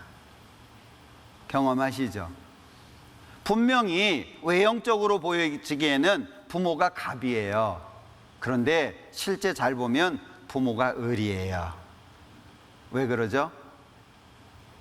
자녀 이기는 부모가 없대요. 왜 못 이길까요? 사랑하니까. 사랑하니까 그런 거예요. 부모의 기준도 있지만 자녀가 좋아하고 자녀가 원하는 것이 있으면 결국에 부모는 자신을 꺾습니다. 그 부모가 자기의 마음을 꺾는 것이 쉽지 않아요. 때로는 자녀에 대한 배신감이 들 수도 있고 내가 이러려고 얘를 키웠나 라고 생각할 수도 있어요. 그런데 결국에 내 자녀의 행복을 위해서 부모의 마음을 내려놓습니다. 그게 부모잖아요. 하나님께서 도대체 나를 얼마나 귀하게 여기고 내가 얼마나 소중하길래 오라 우리가 서로 변론하자. 너희 죄가 주홍 같고 진홍 같은 거 틀림없다. 그러나 내 사랑은 더 크지 않냐. 내 죄가 큰 거 사실입니다. 내가 개인적으로 생각할 때 나 같은 놈은 지옥 가야 돼. 당연한 말입니다. 그러나 내가 지옥 가지 못하는 이유가 뭐죠? 하나님의 사랑이 더 커서 그래요. 하나님의 사랑이. 사람은 법으로 바뀌는 것이 아니라 사랑으로 바뀝니다. 아이가 곁길로 나갑니다. 아무리 때려도 안 됩니다. 저는 저희 아버님 생각하면 무섭다는 기억밖에 없었어요. 아버지 그러면 무서운 분. 호랑이보다 더 무서워요. 제가 제일 무서워했던 말이 꺾어와였어요. 꺾어와. 우리 이제 시간이 지나면서 내가 이러다가 한 대 맞겠다. 그 시점을 대부분 감지하시죠. 예? 이러다가 한번 맞겠네. 이런 마음이 있는데 여지없이 아버님이 꺾어와 그러면 제가 살았던 집은 산자락 밑이었는데 뒤에 산이 있어요. 내가 맞아야 될 매를 내가 꺾어야 돼요. 그 마음 진짜 비참합니다. 잘 꺾어야 돼요. 빨리 부러지면 아버님이 직접 꺾으세요. 그럼 그날은 죽는 거예요. 왜냐하면 이게 부러질 때까지 때리셨거든요. 그러니까 무섭다는 생각밖에 없었어요. 한 번은 제가 뭘 잘못했는데 너무 이제 두려운 마음으로 집에를 가고 있었어요. 근데 아버님이 어떻게 소식을 아시고 저쪽에서 저를 찾으러 오시는 거예요. 아버님 얼굴 뵙자마자 제가 아무 생각이 없었어요. 그냥 돌아서서 도망갔어요. 일단 살고 봐야 되겠다. 그리고 계속 도망을 갔는데 저희 아버님이 상당히 집요하셨어요. 끝까지 따라옵니다. 서라, 안 서? 쓰면 죽게 생겼는데 어떻게 쓰겠어요. 그래서 제가 살았던 지역이 파주 쪽이었는데 전방지대라서 산에 방공호가 많아요. 어딘지도 모르고 산속으로 들어가서 방공호에 들어갔어요. 아버님이 계속 찾으세요. 해가 뉘엿뉘엿지고 어두워지고 밤이 됐는데도 계속 찾으세요. 나와, 안 나와? 어디 있어? 나와라! 막 얼마나 무서운지. 제가 방공호에서 밤을 샜어요. 근데 밤이 안 무서워요. 밤이 그 산속에 혼자 있는데 밤이 안 무서워요. 그래서 이제 날이 새고 아버님이 출근했을 시간이 훨씬 지나서 집에 들어갔습니다. 문을 드르륵 아버님이 앉아 계신 거예요. 그때는 못 도망가겠더라고요. 그래서 무릎을 꿇고 아버님 잘못했습니다. 다시는 안 그럴 테니까 한 번만 용서해 주세요. 아무 소리가 없는 거예요.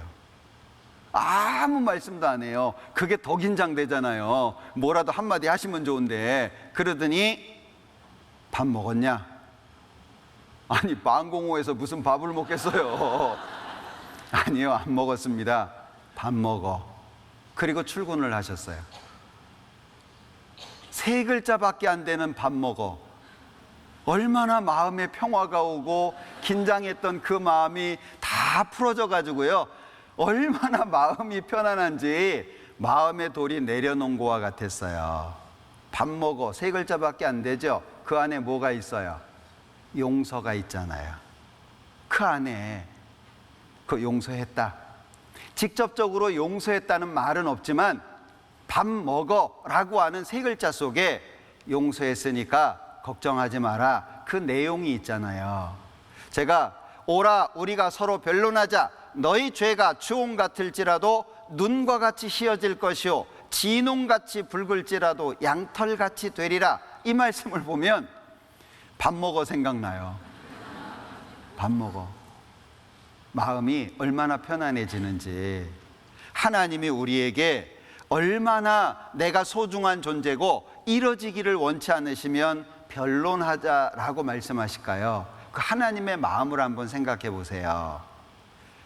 이사야서 38장에는 보옵소서 내게 큰 고통을 더하신 것은 내게 평안을 주려 하심이라. 주께서 나의 영혼을 사랑하사 멸망의 구덩이에서 건지셨고. 나의 무슨 죄죠? 모든 죄입니다. 하나님을 째째하게 만드시면 안 돼요. 지난 죄는 용서되고 앞으로 죄는 큰일 났네가 아니에요. 하나님은 완전하신 분이고 스케일이 크신 분입니다. 나의 모든 죄는 주의 등 뒤에 던지셨나이다. 등 뒤에 던졌다는 건 안 보겠다는 표현이잖아요. 등 뒤 보이시나요? 그럼 내일 바로 병원 가셔야 돼요. 등 뒤 처리가 끝났다는 얘기잖아요.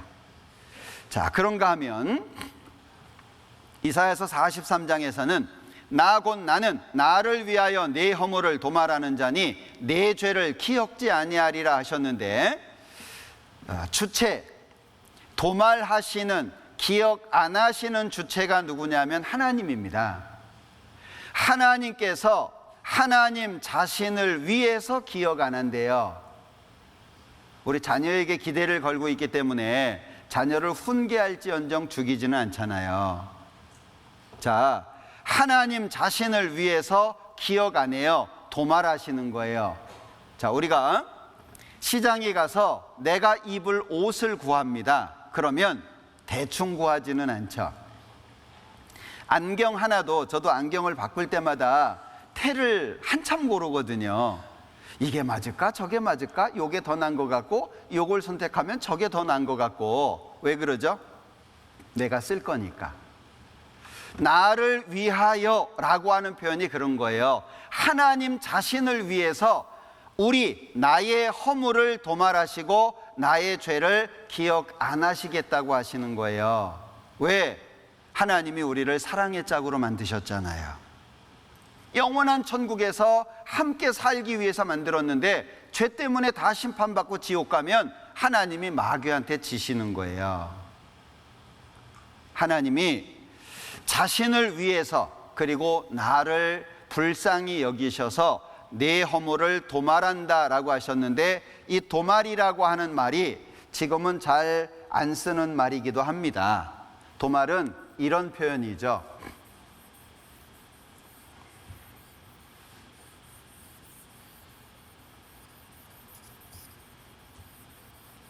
이해되시나요? 제가 한 번에 지을 수 있는데 왜 이런 수고를 하고 있겠어요? 예?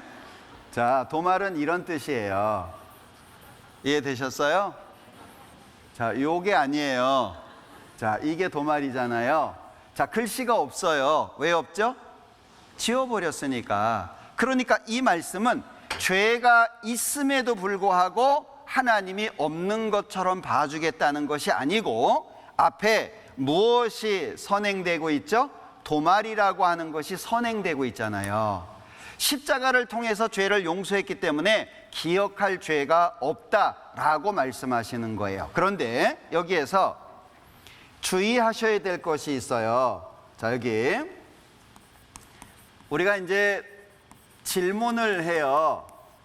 아, 예수님이 십자가에서 죄 용서해 주신 거 믿었어? 믿어졌어요. 그럼 죄 있어 없어? 이러면 이게 오랜 시간 이런 말씀을 듣지 않은 분들은 자기 속을 보게 되잖아요. 죄 있어 없어? 그러면 이렇게 봐요. 있거든요. 있는데 그럼 이거 틀렸어. 죄 용서가 무슨 뜻인지를 이해하는 게 중요합니다. 죄가 용서됐다는 말은 죄를 지었던 기억이 없어졌다는 말이 아닙니다. 그리고 죄를 지었던 경험이 없어졌다는 말도 아니고, 죄를 안 짓는 사람으로 바뀌었다는 말도 아닙니다. 그러면 죄가 용서됐다는 말이 무슨 말이냐? 죄의 삭은 사망입니다. 이것을 죄의 값이에요. 죄의 결과가 뭐냐? 사망입니다. 죽어야 되는데, 그런데 자, 죄에 대한 값을 갚으신 거예요. 얼만큼 갚았냐? 영원히 갚으셨어요. 무엇으로 갚았냐? 예수님의 피로 갚으신 거예요.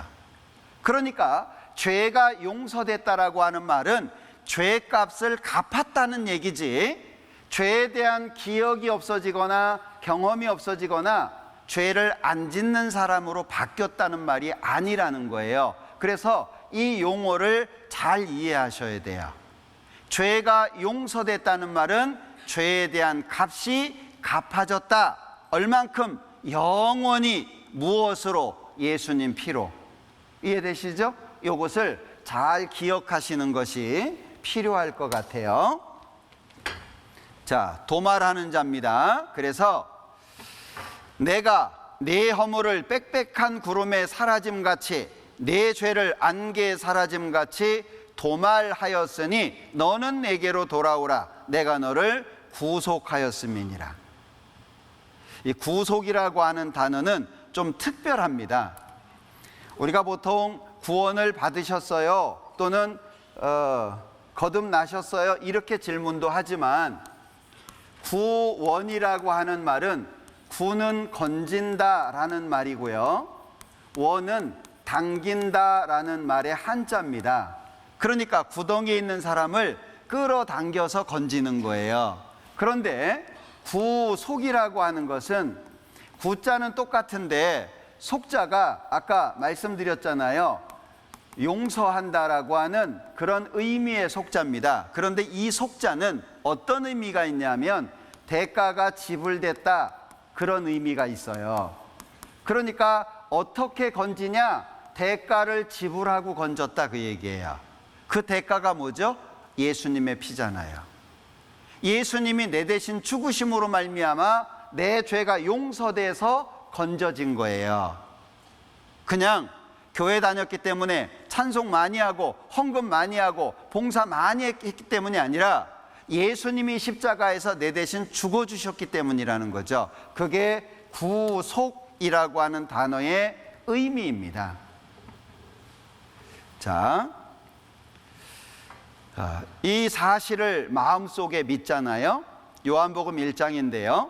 영접하는 자, 곧 그 이름을 믿는 자들에게는 하나님의 자녀가 되는 권세를 주셨다. 자, 여기 영접이라고 하는 단어가 나오고 있는데, 영접은 의식이 아닙니다. 영접 기도를 많이 하는데 의식을 얘기하는 게 아니에요. 영접 그리고 곧, 이것은 앞에와 뒤가 같다는 얘기죠. 그러면 영접하는 자가 누구냐? 그 이름을 믿는 자들입니다. 지금 이 시간 예수님 내 안에 들어오세요. 그런다고 예수님이 들어오시지 않아요. 제가 어디 병원에 신방을 갔는데요, 교회 나오시는 분의 아버님이 이제 병원에 계셔가지고 병문안을 갔는데 화가 나셨어요. 제가 가니까. 왜 그러시냐고 그랬더니, 자녀들 중에 교회를 여기저기 다니시고 있는데 다른 자녀의 교회 담임 목사님이 오셨대요. 이렇게 오셔가지고 따라해라 그러면서 지금 이 시간 내가 주님을 영접합니다 이렇게 따라하라고 해서 따라한 거예요. 따라하고 나니까 그 목사님이 오늘 이 시간 이분이 하나님의 자녀가 되셨습니다 그리고 가신 거예요. 그 다음에 제가 간 거예요. 순서를 바꿨으면 좋을 뻔했는데 그걸 저한테 다 푸는 거예요. 무슨 내가 하나님의 자녀가 되냐, 나는 불교 신자인데 지가 하라 그래서 따라했지 뭔 예수가 내 안에 들어오냐. 많은 분들이 그렇게 잘못된 내용을 전하니까 문제가 되는 거예요. 여기 영접하는 자는 그 이름을 믿는 건데, 믿어서 자녀가 되는 권세를 주시잖아요. 이름이 뭐냐? 마태복음 1장에는 예수예요. 아들을 낳으리니 이름을 예수라 하라. 이는 그가 자기 백성을 저희 죄에서 구원할 자이심이라 하니라. 그러면 예수라는 이름의 의미가 뭐냐? 죄에서 구원할 자. 그러면 예수 믿으세요? 라고 묻잖아요. 예수 믿으십니까? 라고 묻는 것은 질문의 내용이 있어요. 예수 믿으세요? 아, 제가 집사입니다.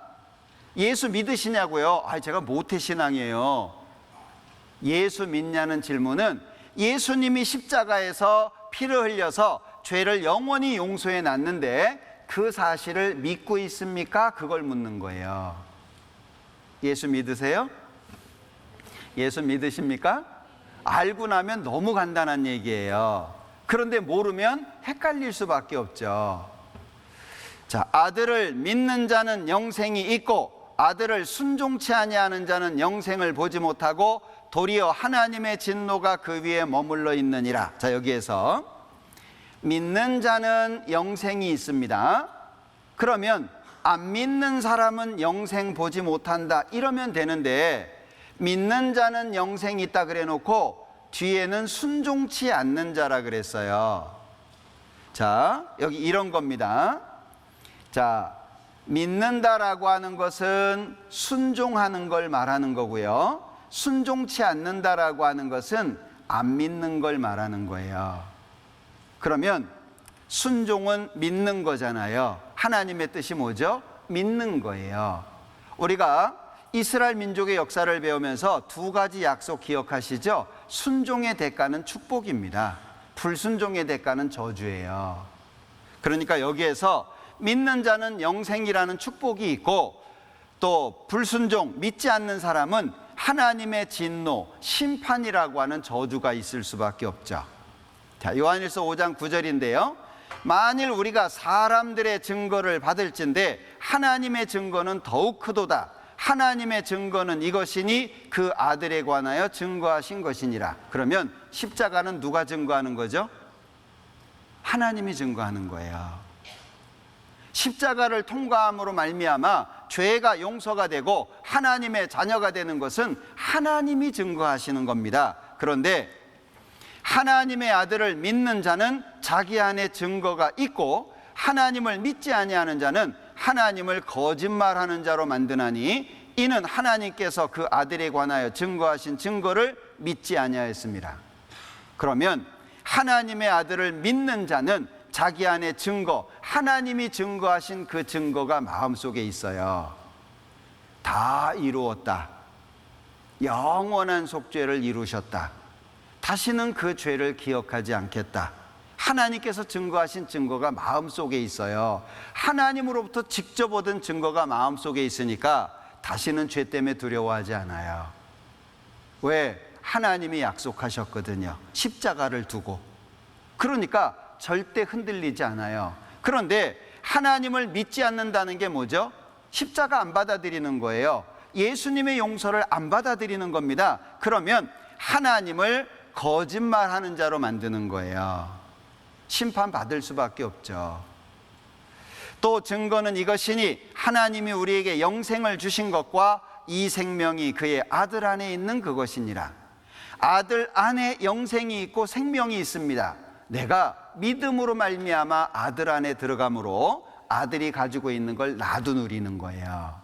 그래서 예수 믿는다는 것은 종교적인 선택이 아니라 하나님 편이 되는 거예요. 우리 왜 국가를 바꾸는 경우 있잖아요. 응? 미국 신분증을 따기도 하고 한국 신분증을 따기도 하고 우리가 하나님 나라의 백성이 되는 거예요. 하나님 소속, 하나님 편이 되는 겁니다. 겨우 교회 왔다 갔다 하는 걸 얘기하는 게 아니에요. 아들이 있는 자에게는 생명이 있고 하나님의 아들이 없는 자에게는 생명이 없다. 같은 말씀을 반복하고 있죠. 계속 증거하고 있는 거예요. 그리고 또 한 가지, 이 사실을 마음속에 믿으면 심판이 없어요. 왜? 내가 받아야 될 심판을 예수님이 받았기 때문에 그런 거예요. 내가 진실로 진실로 너희에게 이르노니 내 말을 듣고 또 나 보내신 이를 믿는 자는 영생을 얻었고 심판에 이르지 아니하나니 사망에서 생명으로 옮겼느니라. 이미 끝났죠? 옮겨진 걸로 말씀하고 있잖아요. 저를 믿는 자는 심판을 받지 아니하는 것이요 믿지 아니하는 자는 하나님의 독생자의 이름을 믿지 아니하므로 벌써 심판을 받은 것이니라. 자, 이걸 한번 생각을 해보죠. 자, 어떤 사람이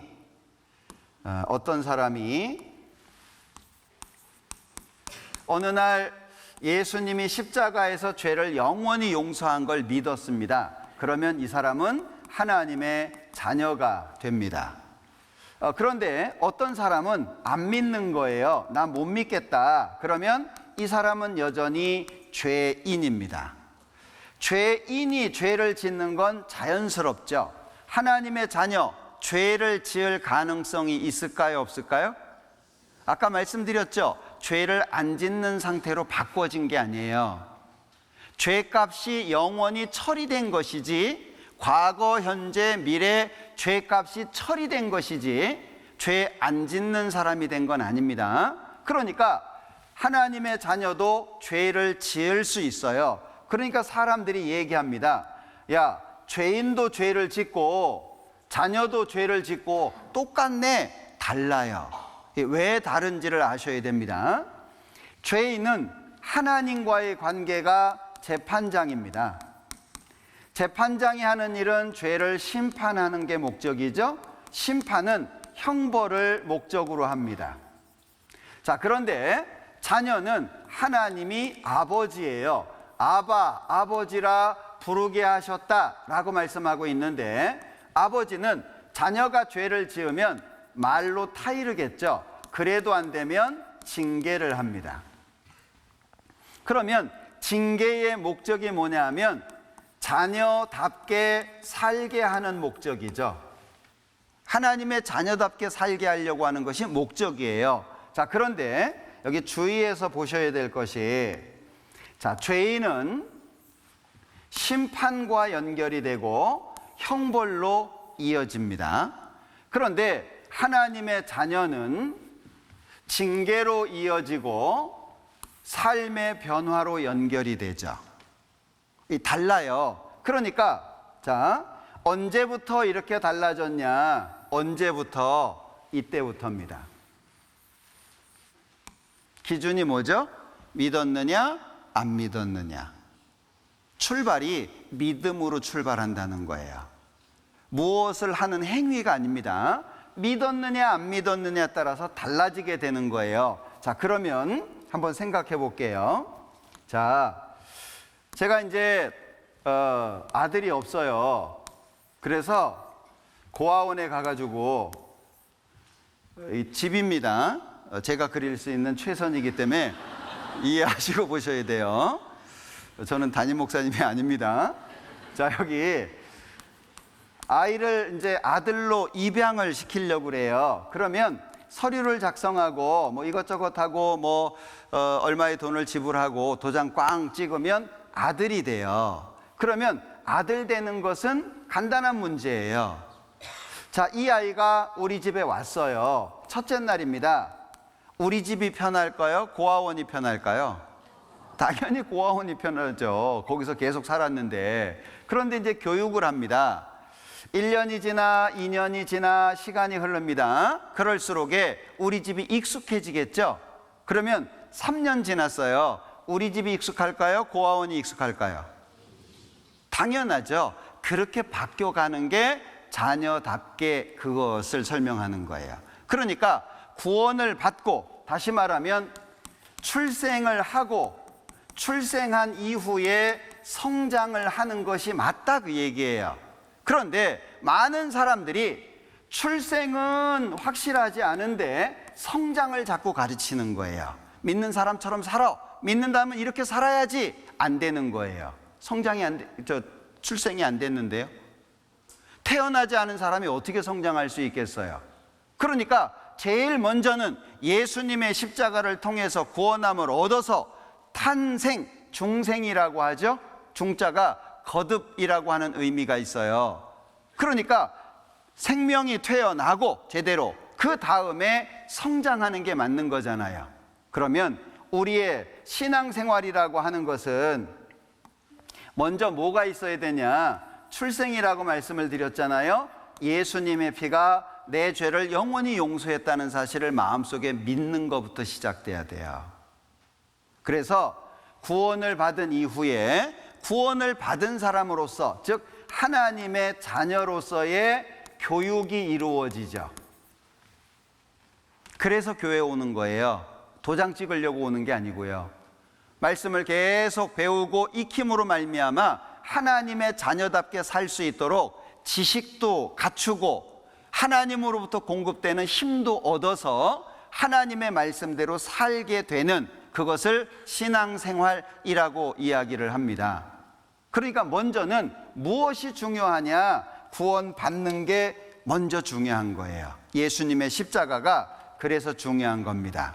여기 저를 믿는 자는 심판을 받지 아니하는 것이요 믿지 아니하는 자는 하나님의 독생자 이름을 믿지 아니하므로 벌써 심판을 받은 것이니라. 그러면 심판의 조건이 뭐죠? 믿었는지 안 믿었는지잖아요. 자, 로마서 5장에 보면 우리가 아직 연약할 때에, 8절에서는 우리가 아직 죄인 되었을 때에, 10절에서는 우리가 원수 되었을 때에 예수님의 죽으심으로 하나님하고 화목됐다고 얘기를 해요. 자, 연약할 때, 이것은 몸이 약하다는 것이 아니고요, 선을 행할 수 없는 약한 상태를 말하는 겁니다. 근데 예수님이 죽어주셨어요. 내가 착했을 때, 잘 살고 있을 때, 바르게 살려고 할 때가 아니에요. 연약할 때입니다. 우리가 아직 죄인 되었을 때에 그리스도께서 우리를 위해서 죽어주셨어요. 그것을 사랑의 확증이라고 표현합니다. 하나님, 언제 우리를 사랑하셨습니까? 얼만큼 사랑하셨습니까? 하나님께서 말씀하세요. 십자가 봐라. 여러분들 십자가 한번 생각해 보세요. 십자가는 너무나도 고통스러운 형벌의 장소, 형벌의 기구입니다. 십자가는 액세서리가 아니잖아요. 나무에 달린 자마다 저주를 받은 자라고 예수님이 십자가에서 내 대신 저주를 받으신 거예요. 그 십자가 한번 생각해 보세요. 120대 채찍을 맞았습니다. 온몸의 살은 갈기갈기 다 찢어졌을 겁니다. 그리고 양손 양발에 못을 박았습니다. 십자가를 걸어놓으니 체중이 밑으로 쏠릴 거예요. 숨 한 번 쉬기 쉬웠을까요? 이제 시간이 지나면서 피가 굳어요. 그런데 등은 갈기갈기 찢겨졌습니다. 숨 한 번 쉬려면 발에다가, 못 박힌 발에다가 힘을 주고 위로 몸을 들어 올려야 돼요. 그러려면 손에 힘을 줄 수밖에 없어요. 그리고 등은 나무에 비벼질 수밖에 없습니다. 여러분들, 그 예수님의 십자가의 고난을 한번 조용하게 묵상해 보세요. 이건 보통 일이 아닙니다. 다른 사람을 위해서 죽는다는 것은 상상할 수 없는 일이고, 특히 예수님께서 죽어주신 그 길은 상상하기 어려운 고통이에요. 그런데 나 때문에 참으셨잖아요. 나를 살리기 위해서 견디신 거잖아요. 나를 천국으로 데려가기 위해서 끝까지 그 길을 걸어가신 겁니다. 그분 마음속에 내가 중심에 있었다는 거 기억하셔야 돼요. 예수님이 나를 살리기 위해서 그 길을 걸어가신 거예요. 그러니까 우리가 아직 죄인 되었을 때에 그리스도께서 우리를 위하여 죽으심으로 하나님께서 우리에게 대한 자기의 사랑을 확증하셨다. 내가 너 이렇게 사랑해, 이만큼 사랑해. 사랑은 사람의 마음을 바꾸잖아요. 사랑은 사람의 마음을 움직이잖아요. 예. 저는 사내 아이가 셋이 있는데 다 달라요. 예. 큰 아이는 그냥 장남이에요. 둘째는 좀 자유로워요. 셋째는 아주 편안해요. 예. 다 달라요. 그런데 아이들이 성격도 다르고 또 바라보는 시선도 다르지만 동일한 게 뭐냐면 사랑 때문에 바뀌어요.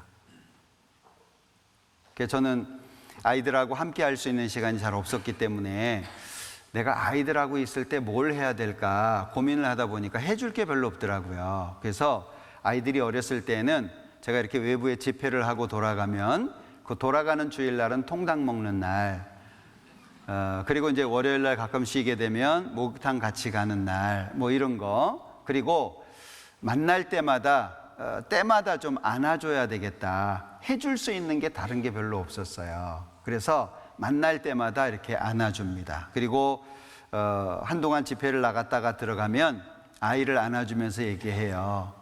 엄마 지켜줘서 고맙고 그동안 너 때문에 아빠가 안심하고 집회를 갔다 올 수 있었다. 너는 아빠 마음속에 가장 큰 보석이야. 사실 그렇지 않을지라도 이렇게 그렇게 얘기를 해줘요. 응? 그리고 다음에 또 어디를 나갈 때는 이번에도 부탁한다. 그러면은요, 이 아이가 그 포옹할 때의 규칙 아시죠? 가슴과 가슴을 맞대고 3초 이상 심장 뛰는 걸 서로 느끼도록. 예, 그게 이제 어려서부터 훈련이 되다 보니까 지금은 이제 뭐 큰애가 결혼하고 그러기도 했습니다만은 지금도 만나면 이제 서로 안아요. 자연스럽게. 그러면서 아빠가 부족하지만 여러 가지로 네가 원하는 대로 다 해주지 못하지만 아빠 마음속엔 네가 있다. 응? 아내들이 그런 얘기를 들으면 좋잖아요. 내 마음에 너 있어. 예? 그죠? 예. 하나님 마음속에 내가 있어요. 그거 잊지 마세요. 그거 알면은요, 얼마나 행복한지 몰라요. 이 땅에서 조금 외롭고 어려워도 괜찮아요. 잠깐 오면 오실 리가 오시리니 지체하지 아니하시리라. 그 주님의 사랑이 다시 오실 때뿐 아니라 내 마음속에 평소에 꽉 채워져요. 행복할 수 있죠. 자, 곧 우리가 원수 되었을 때에 그 아들의 죽으심으로 말미암아 하나님으로 더불어 화목되었다. 하나님하고 친해졌다, 그런 얘기입니다. 십자가의 피가 그래서 계속 강조되고 있죠. 전에 악한 행실로 멀리 떠나 마음으로 원수가 되었던 너희를 이제는 그의 육체의 죽음으로 말미암아 화목케 하사 너희를 거룩하고 흠없고 책망할 것이 없는 자로 그 앞에 세우고자 하셨으니, 하나님 마음이잖아요. 자, 여기 이제는 전에 멀리 있던 너희가 그리스도 예수 안에서 그리스도의 피로 가까워졌느니라. 계속 예수님의 피와 예수님의 죽음을 성경이 강조하는 이유가 뭐죠? 너 때문에 죽었어, 그게 아니잖아요. 이렇게 나를 사랑하셨다는 거죠. 주님의 사랑이 우리에게 이렇게 나타난 바 된 겁니다.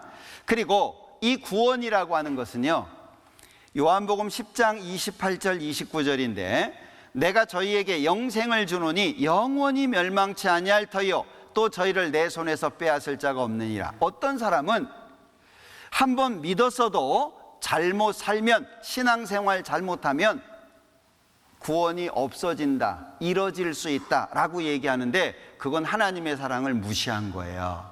막 살라는 얘기가 아닙니다. 하나님의 사랑에 붙잡힌 사람은요, 막 살 수가 없어요. 그래서 어려서부터 부모의 사랑을 충분히 받은 사람들은 성장하면서 곁길로 나갈 수는 있어도 바로 돌아옵니다. 왜? 부모님이 마음속에 있거든요. 나를 어떻게 키웠는데, 부모님이 나를 얼마나 사랑해 주셨는데, 그거 생각되면요, 곁길로 멀리 못 가요. 저희를 주신 내 아버지는 만유보다 크심에 아무도 아버지 손에서 빼앗을 수 없느니라. 한 번 구원은 영원한 구원임을 성경이 확고하게 말씀하고 있습니다. 그리고 구원을 받았냐라고 말을 많이 하는데 구원이라는 말이 뭐냐? 누가복음 1장에 보면 그 죄 사함으로 말미암는 구원을 알게 한다. 그래서 구원은 죄 사함입니다. 죄 사함이 없는 구원은 구원이 아니에요. 그래서 구원 받으셨어요? 아유, 구원 받았습니다. 죄 어떻게 됐어요? 아유, 그것 때문에 문제예요. 그건 구원 아니잖아요. 그죠? 구원이 뭐냐? 구원은 죄 용서와 관련되어 있는 겁니다. 그래서 에베소서 1장 7절에 보면 우리가 그리스도 안에서 그의 은혜의 풍성함을 따라 그의 피로 말미암아 구속 곧 죄 사함을 받았으니 라고 말씀하고 있는데 거꾸로 가볼게요. 자, 죄 사함을 받았으니 그의 피로 말미암아 그의 은혜의 풍성함을 따라. 그러면 죄 사함은 어떻게 받죠? 예수님 피예요. 우리 죄가 용서된 건 예수님의 피잖아요. 그리고 왜 예수님이 죽어주십니까? 그의 은혜, 사랑이 커요. 내가 지옥 가는 걸 용납할 수가 없어요.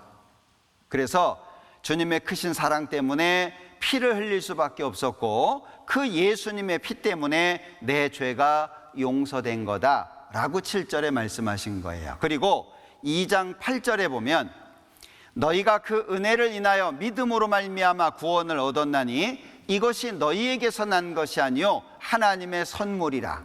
자, 이 말씀도 거꾸로 가볼게요. 구원을 얻었나니 믿음으로 말미암아 그 은혜를 인하여. 그러면 구원을 얻었다. 무엇으로? 믿음으로.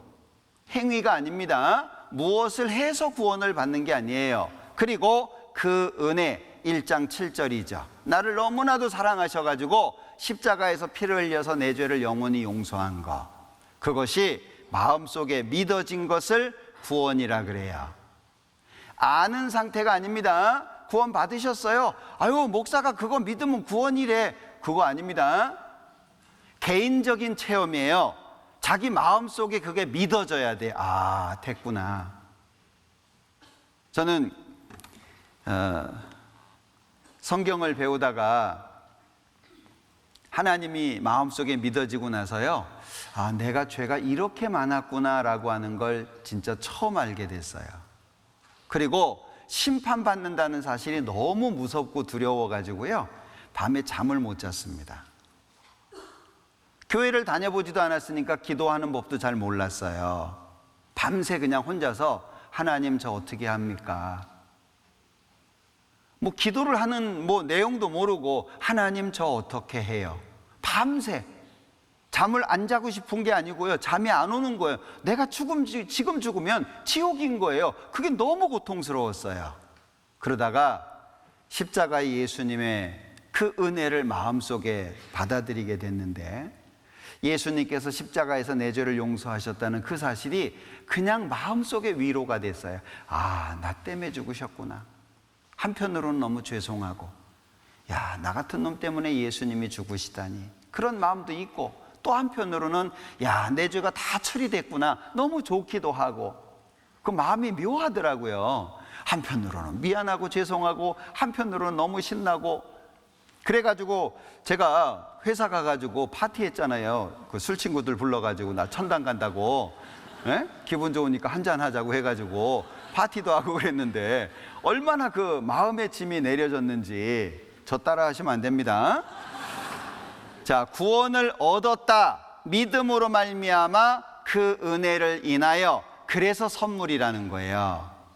내가 한 게 없잖아요. 하나님이 나를 사랑하셔서 하나님이 다 해주신 거예요. 그래서 9절에서는 행위에서 난 것이 아니니 이는 누구든지 자랑치 못하게 함이니라. 우리 자랑할 게 없다는 거죠. 자랑하지 못하게, 내가 잘나서 구원받은 게 아니라는 거예요. 그러면 누구든지죠, 해당 안 되는 사람은 없습니다. 행위에서 난 게 아니에요. 나를 불쌍히 여기시는 그 하나님의 사랑 때문에 내 죄가 십자가에서 용서되게 된 겁니다. 그래서 감사할 수밖에 없어요. 그 다음부터 기도하는데 고맙다는 말이 입에 붙더라고요. 감사합니다. 왜냐하면 제가 구원받기 전에 한 4년 정도 일기를 쓴 게 있었어요. 뭐 거의 뭐 술 먹고 살았으니까는요, 제정신에 잡은 적은 없어요. 그러니까 일기를 쓰는데 어떤 건 저도 잘 못 알아봐요. 근데 내용이 뭐냐면, 아, 이렇게 계속 살아야 되나? 나는 누구냐? 왜 살지? 뭐 이런 거 있잖아요. 그냥 그렇게 끄적끄적 하다가 이제 잠을 자고 그랬던 기억이 있는데, 그 일기 다 치웠어요. 구원받고 나서. 얼마나 마음이 편안한지. 술 안 먹어도 괜찮아요. 뭐 운동 안 해도 괜찮고요. 예, 뭐 육신적으로 그렇게 원했던 거 그거 안 해도 괜찮아요. 참 희한한 것은 성경 읽는데 너무 행복한 거예요. 제가 무협지를 읽으면서 밤은 새봤는데 성경 읽으면서도 밤을 샐 수 있구나. 이게 너무 놀라웠어요. 왜? 성경을 읽어보니까 그 안에 나를 사랑한다는 하나님의 말씀이 너무 많아요. 그래서 제가 성경 읽다가 이거 연애 편지 같다. 너무 행복했어요. 지금도 물론 마찬가지죠. 하나님께서 나를 사랑하신다는 것보다 더 큰 게 없어요. 그러니까 이건 행위에서 난 게 아니에요. 선물이라는 건 이런 겁니다. Another 3-2. This one a fly ball down along the right field line. Kosuke will get it. And that finally ends the inning. 예, 이게 선물이잖아요. 선물은 받으면 내 거거든요. 예? 자, 그런데 이렇게 되면 Do with a opponent baseball in Wrigley Field. Throw it back. 자, 이 아버지 얼굴 보니까 세상 절단 난 것 같아요. 예, 선물은 받으면 내 겁니다. 안 받으면 나하고 상관없는 거고요. 그러니까 하나님이 다 준비해가지고 세상 모든 사람들에게 다 주신 거예요. 이제 받을 건지 안 받을 건지를 본인이 선택하는 겁니다. 마음속에 받아들여야 돼요. 그리고 감사할 수 있어야 됩니다. 자, 선물 받으면 너무 좋잖아요.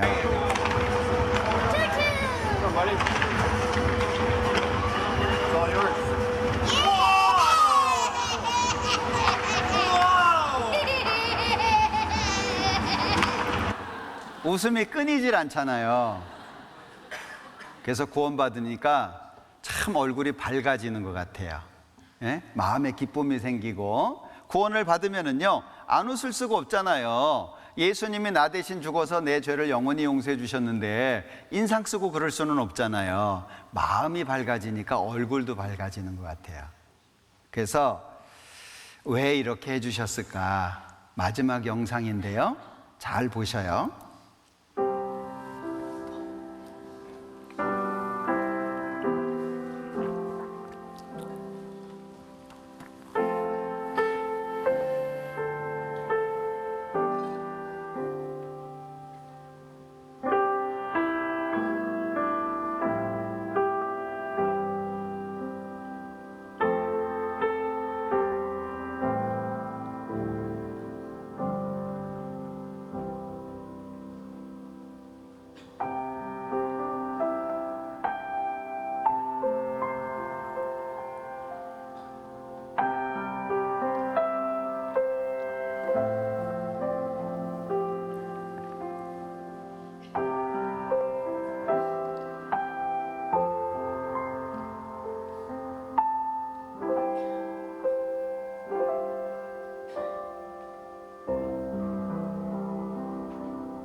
힘들 때 그냥 고개만 살짝 들어보아요. 주님은 그때 가장 가까이에 계시니까요.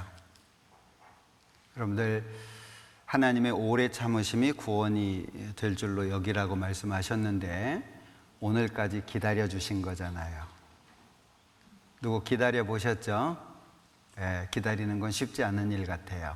하나님께서 오늘까지 나를 기다려 주셨어요. 그리고 십자가에서 내 죄가 영원히 용서된 것을 알게 해 주셨습니다. 오늘 집에 가셔서 그 사랑을 마음속에 깊이 새겨보시는 시간을 가졌으면 좋겠습니다. 같이 기도하죠.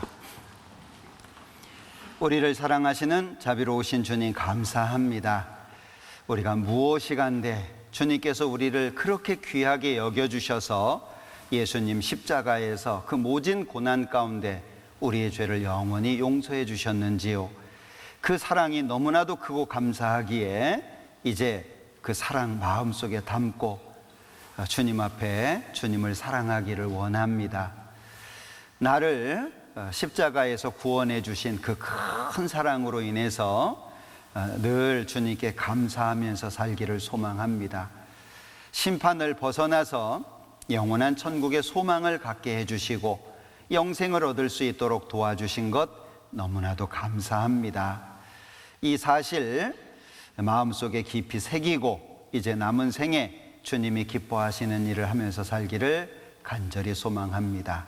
이 사실이 마음속에 믿어진 분들 더욱 말씀을 배우는 가운데 힘있게 살 수 있도록 도와주시고, 아직 이 사실이 믿어지지 않는 분들이 계시다면 내일 주일을 맞이해서 복음에 대해서 또 구원을 받은 사람이 어떻게 살아야 되는지에 대해서 배우고자 합니다. 또 기회를 주시고 믿을 수 있도록 도와주시기를 원합니다. 모든 시간 함께 해주시기를 원하면서 예수님의 이름으로 기도합니다. 아멘. 수고하셨습니다.